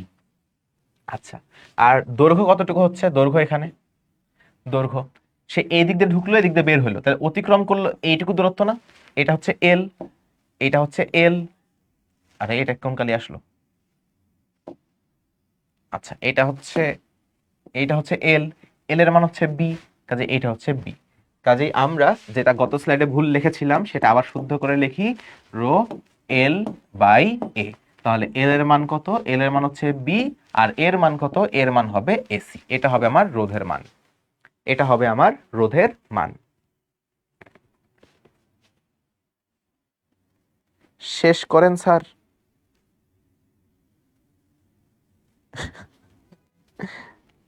আচ্ছা ঠিক আছে, ওকে। আচ্ছা, একজন লিখছে আপেক্ষিক রোধ গুণন বি বাই এসি। রোকে এত কষ্ট করে আপেক্ষিক রোধ লেখার দরকার নাই। আর এইচ ও মানে হচ্ছে রো, এটা বানানটা বেশ ইউনিক, আর এইচ ও। সো আর এইচ ও মানে রোধ, হ্যাঁ, আর এইচ ও মানে হচ্ছে আপেক্ষিক রোধ।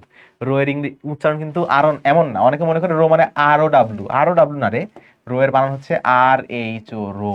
ঠিক আছে, what ever, out of syllabus topics. আচ্ছা, এটা দেখো, এটা দেখে আমি ছুটি দিয়ে দিব, এটা দেখে কোটি দিয়ে দিব, তোমাদের সার্চ করাই দিব।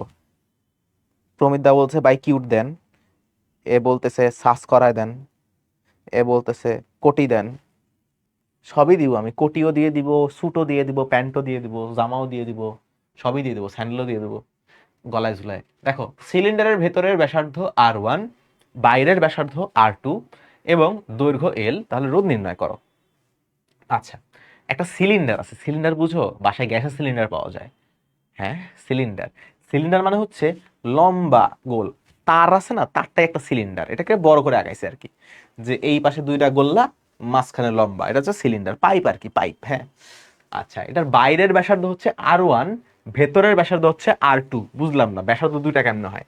তুমি যদি সিলিন্ডারটার দিকে তাকাও, ধরো সিলিন্ডারটা আমি ধরলাম, ধরে আমার দিকে ঘুরাইলাম, ঘুরে আমি এভাবে দেখতেছি, দেখি তো সিলিন্ডারটা কেমন মোটা।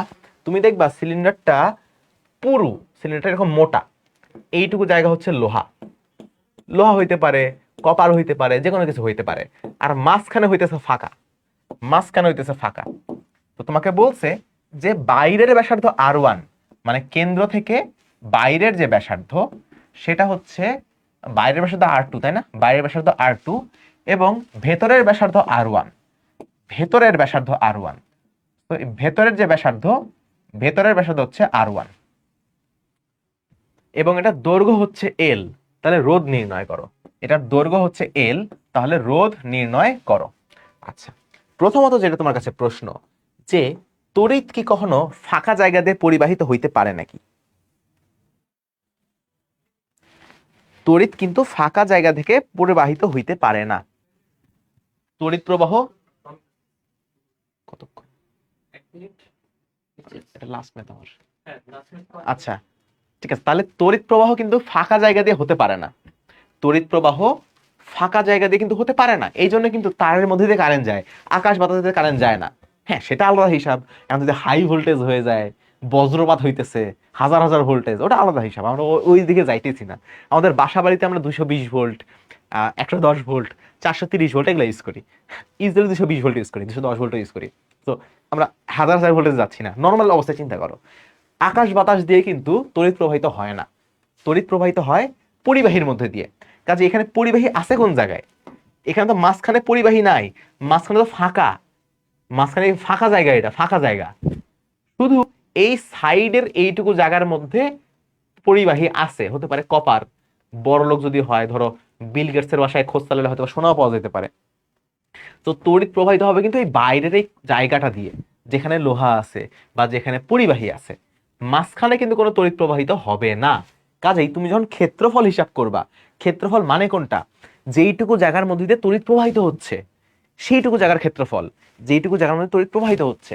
কাজে তড়িৎ যে প্রবাহিত হচ্ছে এই পুরো ক্ষেত্রফল তো নেওয়া যাবে না, এই পুরো ক্ষেত্রফল তো নেওয়া যাবে না। কেন নেওয়া যাবে না? মাঝখানে তো ভাই ফাঁকা, ওইটা বাদ দেওয়া লাগবে। সো যতটুকু জায়গার মধ্যে দিয়ে প্রবাহিত হচ্ছে ততটুকু জায়গা নেওয়া লাগবে। আমার শুধুমাত্র এই বাইরের যতটুকু জায়গায় পরিবাহী আছে ততটুকু জায়গা নেওয়া লাগবে, এই ফাঁকা জায়গাটা বাদ দেওয়া লাগবে। ঠিক আছে? তো আমি এখন হিসাব করব যে বাইরের বৃত্তের ক্ষেত্রফল কত, ভেতরের বৃত্তের ক্ষেত্রফল কত। তাহলে এই দুটো যদি মাইনাস করি, এই বড় বৃত্তের ক্ষেত্রফল থেকে যদি ছোট বৃত্তের ক্ষেত্রফলটা মাইনাস করে দেই, তাহলে তো আমি এই আউটার লেয়ারের ক্ষেত্রফলটা আমি পেয়ে যাচ্ছি, তাই না? সো সেটাই আমরা এখন করব, সেটাই আমরা এখন করব। কাজে এই ক্ষেত্রফল এ সমান সমান কি হবে? বড় বৃত্তের ক্ষেত্রফল, বড় ক্ষেত্রফল লিখলাম, বড় ক্ষেত্রফল মাইনাস ছোট ক্ষেত্রফল। ছোট ক্ষেত্রফল আমরা কেন মাইনাস করতেছি? ভাই ওটা ফাঁকা জায়গা ভাই, ছোট ক্ষেত্রফলে ফাঁকা জায়গা, ওখানে কোনো তড়িৎ প্রবাহিতই হবে না। তো ওই ক্ষেত্রফল ধরে তো লাভই নাই, ওই ক্ষেত্রফল ধরে তো লাভই নেই, কোনো কারেন্টই নেই, ওখানে ফাঁকা জায়গা ফক ফকা করতেছে। কাজে এটা আমরা মাইনাস করে দিচ্ছি। বৃত্তের ক্ষেত্রফলের সংজ্ঞা যদি এখন মনে করায় দেওয়া লাগে, থাপড়াবো আমি। বৃত্তের ক্ষেত্রফলের সংজ্ঞা কি? পাই আর স্কয়ার। পাই যদি বলে পাই কি জিনিস ভাই, কি পাই? জল পাই না কি পাই? ভাত পাই, magpie, magpie robin, magpie robin মানে হচ্ছে কি পাখি? দোয়েল পাখি। পাই মানে থাপড়াবো কিন্তু ভাই, পাই মানে 3.1416। হ্যাঁ, আচ্ছা, পাই আর স্কোয়ার। আচ্ছা, বড় ক্ষেত্রফলটা আগে লাগবে, সো আর টু লাগবে। সো আর টু, ছোট হাতের আর না, ছোট হাতের আর টু স্কোয়ার মাইনাস পাই আর ওয়ান স্কোয়ার। পাই আর স্কোয়ার মানে হচ্ছে এই ফাঁকা জায়গাটা, এই ফাঁকা জায়গাটা আমি ডিলিট করে দিলাম এখান থেকে, যেন আমি শুধুমাত্র এই বাইরের এই ক্ষেত্রফলটা আমি এখান থেকে পাই। আচ্ছা, পাই কমন নিতে পারো, পাই যদি কমন নেই তাহলে আর two square minus R one square. এটা হলো আমার ক্ষেত্রফল বা এ, এটা হলো আমার ক্ষেত্রফল বা এ। আচ্ছা, ওকে, ভেরি গুড, খুব সুন্দর, জিনিসটা খুবই দুর্দান্ত লাগছে। আচ্ছা, আর সমান সমান কত? আর সমান সমান রো এল বাই এ। আচ্ছা, এল এর মান তো দেওয়াই আছে, ছোট হাতের এল। আচ্ছা, তাহলে আমি বলতেছি রো এল বাই এ মানে কত? পাই আর two square minus R one square.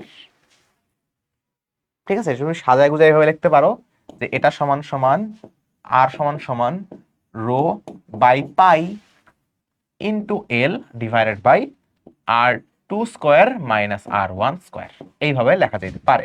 এখানে এই পুরো জিনিসটা হচ্ছে ধ্রুবক, রো একটা ধ্রুবক, আবার পাইও একটা ধ্রুবক। এইভাবে আমরা এটার অ্যান্সার বের করতে পারবো। বুঝছি অঙ্কটা? অঙ্কটা কি বুঝছি? আসেন ভাই, কেমন আছেন? অঙ্ক কি বুঝা গেছে গাইস? আমরা বুঝছি অঙ্ক, আমরা এতক্ষণ ধরে পারভেজ ভাইয়ের ক্লাসই করতেছিলাম। প্লিজ পারভেজ তুমি মাত্র দাও ক্লাস। আমাকে অনেকক্ষণ দেখছো ভাই, পাগল হয়ে গেছে। আমাদের আসলে দেখার মতো তেমন কিছু নাই। যাই হোক বাচ্চারা, আশা করি ঠিকঠাক ভাবে ক্লাসগুলো করতেছো। তোমাদের পারভেজ ভাই অলরেডি 2টা ক্লাস নিয়ে ফেললো, আরো 10টার মতো ক্লাস হবে চলতরিতের উপর, এবং তারপর আমাদের চ্যাপ্টারটা শেষ হয়ে যাবে। আই গেস ক্লাস করে বুঝতে পারতেছো এই ম্যাথ গুলা হয়তো বা তুমি একাডেমিকে দেখার কথাও ছিল না, তুমি হয়তো অ্যাডমিশনে গিয়ে দেখতা, কারণ অ্যাডমিশনে কোয়েশ্চেন ব্যাংকটা খুললে ঘুরে ফিরে এগুলাই পাবা। তো আমরা শুরু থেকেই হচ্ছে এমন ভাবে পড়ানোর চেষ্টা করতেছি যেন পরে গিয়ে তোমার ফিজিক্সে নতুন আর কোনো কিছুই ফেস করা না লাগে। পরবর্তীতে আমিও একটা চ্যাপ্টার পড়াবো, তোমাদের ইয়াসিন ভাইও একটা চ্যাপ্টার পড়াবে, এবং সেখানেও কিন্তু আমরা সেম টার্গেট নিয়েই পড়াবো, যেন পরবর্তীতে তোমার ফিজিক্স নিয়ে কখনোই কোনো সমস্যা না হয়। এবং আমি তোমাদের ক্লাসের নোট পোস্ট দেখতেছিলাম, তোমাদের ক্লাসের রিভিউ দেখতেছিলাম, অবশ্যই তোমাদের পারভেজ ভাই অনেক ভালো ক্লাস নেয়। অথচ তোমরাও যে জিনিসগুলো ধরতে পারতেছো এত ইজিলি, এটাও কিন্তু তোমাদের একটা ক্রেডিট। তোমরা একটা শেখার মন মানসিকতা নিয়ে আসছো, এবং শেষ পর্যন্ত এই মন মানসিকতাটা ধরে রাখা লাগবে, তাহলেই হোপফুলি আমরা একটা সুন্দর কিছু জেনারেট করে ফেলতে পারবো। আর আমি একটু কন্টেস্টের ব্যাপারে বলি ভাই, আমরা হচ্ছে আজকে বসে বসে 2টা কন্টেস্টও ফাইনালাইজ করে ফেলছি তোমাদের জন্য। কালকে হচ্ছে প্রথম কন্টেস্টটা আসবে। কালকে 2টা জিনিস হবে, ঠিক আছে? কালকে তো তোমাদের ক্লাস নাই, একটা সারপ্রাইজ লাইভ লঞ্চিং আছে কালকে তোমাদের। সেই লাইভ লঞ্চিং এ তোমরা কিছু একটা জানতে পারবা, কিছু একটা আসতেছে তোমাদের জন্য। লাইভ লঞ্চিং এর পর পর তোমাদের হচ্ছে একটা কন্টেস্ট আসবে কালকে। আর পরশুদিন শুক্রবার তোমাদের আরো একটা কন্টেস্ট আসবে। প্রতিটা কন্টেস্টেই গিফট হিসাবে টি শার্ট, ডায়েরি এবং ফিজিক্সের একটা কনসেপ্ট বুক তোমাদের কাছে আমরা পৌঁছায় দিব। সো কন্টেস্ট অবশ্যই পার্টিসিপেট করা লাগবে, কারণ কন্টেস্টের গিফট কিন্তু হিউজ, এবং তোমাদের সবার পার্টিসিপেশনই আমাদের জন্য মোটিভেশন হিসেবে কাজ করবে। আই গেস আমরা এই মোটিভেশনটা তোমাদের কাছ থেকে এক্সপেক্ট করতেই পারি, কারণ আমরা তো কমপ্লিটলি ফ্রিতেই কাজ করে যাচ্ছি তোমাদের জন্য। তোমাদের ইনপুট যতটা ভালো হবে, আমাদের সাইড থেকেও আউটপুটও ততটা ভালো আসবে। ইয়াসিন ভাই প্লিজ। আজকে চলতরিতের 2 নাম্বার ক্লাস হয়ে গেল। ভাই তো কালকেও তো এই ড্রেসই পরে আসছিলেন, চেঞ্জ করেন নাই? আচ্ছা, মূলত আমি একটা শুট দিচ্ছি, শুটটা সেম রাখার জন্য এই ড্রেসটা পরছি। আচ্ছা, তো তো আমরা যেটা বলছিলাম তা হলো যে আগামীকাল তোমাদের জন্য একটা সারপ্রাইজিং অ্যানাউন্সমেন্ট তো আছেই, তবে আজকে আমার মনটা একটু খারাপ। কেন? সেটা হচ্ছে যে গত ক্লাসে তোমরা এত এত অডিয়েন্স ছিলা, আজকে অডিয়েন্স গুলা মানে হচ্ছে একটু কম, ওরা ফাঁকিবাজ কিন্তু। তবে আমার মনে হয় রেকর্ড ক্লাস করে নেয়। রেকর্ড ক্লাস আর করবেন। কারণ দেখলাম আমি প্রথম ক্লাসটার ইউটিউবেও প্রায় 1000-এর কাছাকাছি ভিউ হয়ে গেছে একদিনে। হয়ে যাবে। ইটস আসলে ফ্যান্টাস্টিক। তো তোমরা রেডি থাকো, তোমরা রেগুলার নোট দাও, আর দেখো তোমরা নোট করবা, নোট দিবা, এবং একই সাথে ফ্রি ক্লাস করবা, এবং একই সাথে এক্সাম দিবা, এবং একই সাথে প্রাইজও জিতবা। এই জিনিসটা খুব ইন্টারেস্টিং। হ্যাঁ, খুবই interesting যে আসলে। তোমরা সব কষ্ট আমরা করতেছি, কিন্তু তুমি যদি জাস্ট তোমার পড়াশোনা ঠিক রাখার জন্য কাজগুলো করো, তাহলে প্রাইজও জিতবা। আমরা কিন্তু এই যে নোট কন্টেস্টটা রান করব, তোমরা বিস্তারিত জেনে ফেলবা, এই কারণে নোট করে ফেলো। যারা রেগুলার নোট দিচ্ছে মাসে, তাদের থেকে আমরা 10-20 জনের মতো ইনশাল্লাহ 20 জনের মতো একটা পিক প্রাইজিং তো অবশ্যই থাকবে। পিক করব এবং তাদেরকে প্রাইস পাঠিয়ে দেব। আর আমাদের সাথেই থাকো। তোমরা কোনো একটা কোর্সে যেই সার্ভিসটা পাও, অনেক সময় তো আমরা দেখি তোমরা সাইকেল কোর্স বা বিভিন্ন কোর্সে এনরোল করো। আমাদেরও সাইকেল কোর্স ছিল, যেখানে আমরা 3-4টা অধ্যায় পড়াইছি। সো আমরা এই গ্রুপে তোমাদেরকে সেই কোর্সটাই ফ্রিতে দিচ্ছি। সো এবং আমরা প্রিমিয়াম সার্ভিসটা তোমাদের নিশ্চিত করব। সো তোমরা শুধুমাত্র তোমরা না, তোমরা তোমাদের ফ্রেন্ডদেরকে জানাবা, কারণ তোমরা যত বেশি স্টুডেন্ট আমাদের ক্লাস করবা, যত বেশি রেসপন্স করবা, আমরা কিন্তু তত বেশি ইন্সপায়ার্ড হই, তত বেশি এনার্জি নিয়ে ক্লাস নিতে পারি। তোমরা যখন আমাদের ক্লাসে থাকো, ধরো ক্লাসে যখন 150, 200, 300, 400 স্টুডেন্ট লাইভে থাকো, তখন আসলে আমাদের মনে হয় যে আমাদের সামনে 5-7টা ক্লাসরুম ভোর স্টুডেন্ট বসে আছে। তখন নিজেদের মধ্যে একটা জোশ কাজ করে যে না, ওদেরকে আমাদের বেস্টটা দিতেই হবে। সো আমরা দিয়েই থাকবো। তোমরা যত স্টুডেন্টই ক্লাস করো এই গ্রুপে, আমরা আমাদের বেস্টটা দিব, এবং এই বেস্টটা যেন দিয়ে আমরা খুশি হই। এই খুশি করার একটা ওয়ে হচ্ছে তোমরা একটু তোমাদের বন্ধুদেরকে আমাদের সম্পর্কে জানাবা, তোমাদের কলেজের গ্রুপগুলোতে জানাবা যে আমরা কিন্তু এটা তোমাদের জন্য সম্পূর্ণ ফ্রিতে করছি। কেমিস্ট্রি ক্লাস চাইতেছে। আমার ঠিক আছে। জিটিএ 5 এর আর আগামীকাল একটা সারপ্রাইজিং লাইভ হবে, সবাই অবশ্যই থাকবা, এবং লাইভটা আসলেই তোমাদের জন্য সারপ্রাইজিং, এবং খুব ভালো কিছু পাবা তোমরা ইনশাল্লাহ। এন্ড আরেকটা ব্যাপার যেটা ইয়াসিন ভাইয়া বলতেছিলেন, যে হচ্ছে তোমরা অনেকে ফ্রি কোর্স ভেবে এটা নিয়ে একটু হেলাফেলা করতে পারো, বাট আমাদের সিরিয়াসনেসটা কিন্তু মানে আমরা এটাকে ফ্রি কোর্স হিসেবে কনসিডার করতেছি না। আমরা জাস্ট ধরে রাখছি এখান থেকে তোমরা যেন বেনিফিটেড হও। বাট এই বেনিফিটটা তখনই তুমি পাবা, আমরা তো ইফোর্ট দিচ্ছি যখন তুমি নিজেও ইফোর্ট দিবা। অ্যান্ড তোমার ইফোর্ট তো আর তেমন কিছুই না। তোমার যেটা করতে হবে, তোমার রেগুলার ক্লাস করতে হবে, ক্লাসের নোটগুলা করতে হবে। তুমি নোট সাবমিট করলে সেটা ভালো, না করলেও সমস্যা নেই, আমরা জোর করে অবশ্যই করাবো না, বাট তুমি নিজের ভালোর জন্য হলেও ক্লাস নোট করো। এটা তোমার পরে গিয়ে কাজে লাগবে, রিভিশনের টাইমে কাজে লাগবে, অ্যাডমিশনের সময় কাজে লাগবে। সো একাডেমিক লাইফেই নোট করাটা সবচেয়ে বুদ্ধিমানের কাজ, কারণ তুমি রিভিশনের টাইমে খুব বেশি নোট করতে পারবে না, অ্যাডমিশনে অত সময় পাবা না নোট করার, অনেক অনেক ম্যাথ স্লাইড দেখেই পড়া লাগবে। সো একাডেমিকে যদি নোটটা সুন্দর মতো গুছাই ফেলতে পারো, তাহলেই হয়ে যাবে। অ্যান্ড এখানে আমরা যা যা পড়াচ্ছি সেগুলোই তোমার জন্য এনাফ হবে। এগুলো একটু সুন্দর মতো খাতার মধ্যে গুছায় রাখো, এবং দেখবা ভাইয়ারা যখন পড়াবে তখন বলেও দিবে কোন কোন জিনিস ইম্পর্টেন্ট, তোমার এইচএসসির জন্য কোনগুলো গুরুত্বপূর্ণ। সো তোমরা যে শেষ মুহূর্তে গিয়ে সাজেশন খুঁজো। তোমরা যদি এই ক্লাসগুলো ভালো মতো করো, ক্লাসের মধ্যেই কিন্তু বলে দেওয়া হয় কোনটা এইচএসসির জন্য ইম্পর্টেন্ট, কোনটা অ্যাডমিশনের জন্য ইম্পর্টেন্ট। যেমন আমি পারভেজের ক্লাস একটু আগে দেখতেছিলাম, একটা ম্যাথ করার ছিল, বলে দিচ্ছে এটা অ্যাডমিশনের জন্য। তার মানে তোমার এটা এইচএসসিতে লাগতেছে না। যেই স্টুডেন্টের ইঞ্জিনিয়ারিং টার্গেট না, সে চাইলে এই ম্যাথটা স্কিপও করতে পারো।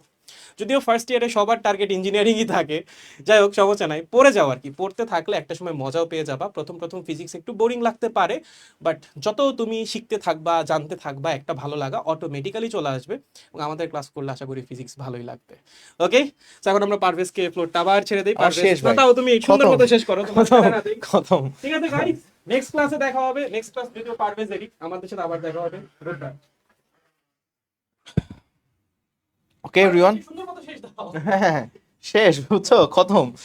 তো এটা ছিল মোটামুটি আমাদের এই পর্যন্ত পড়ালেখা।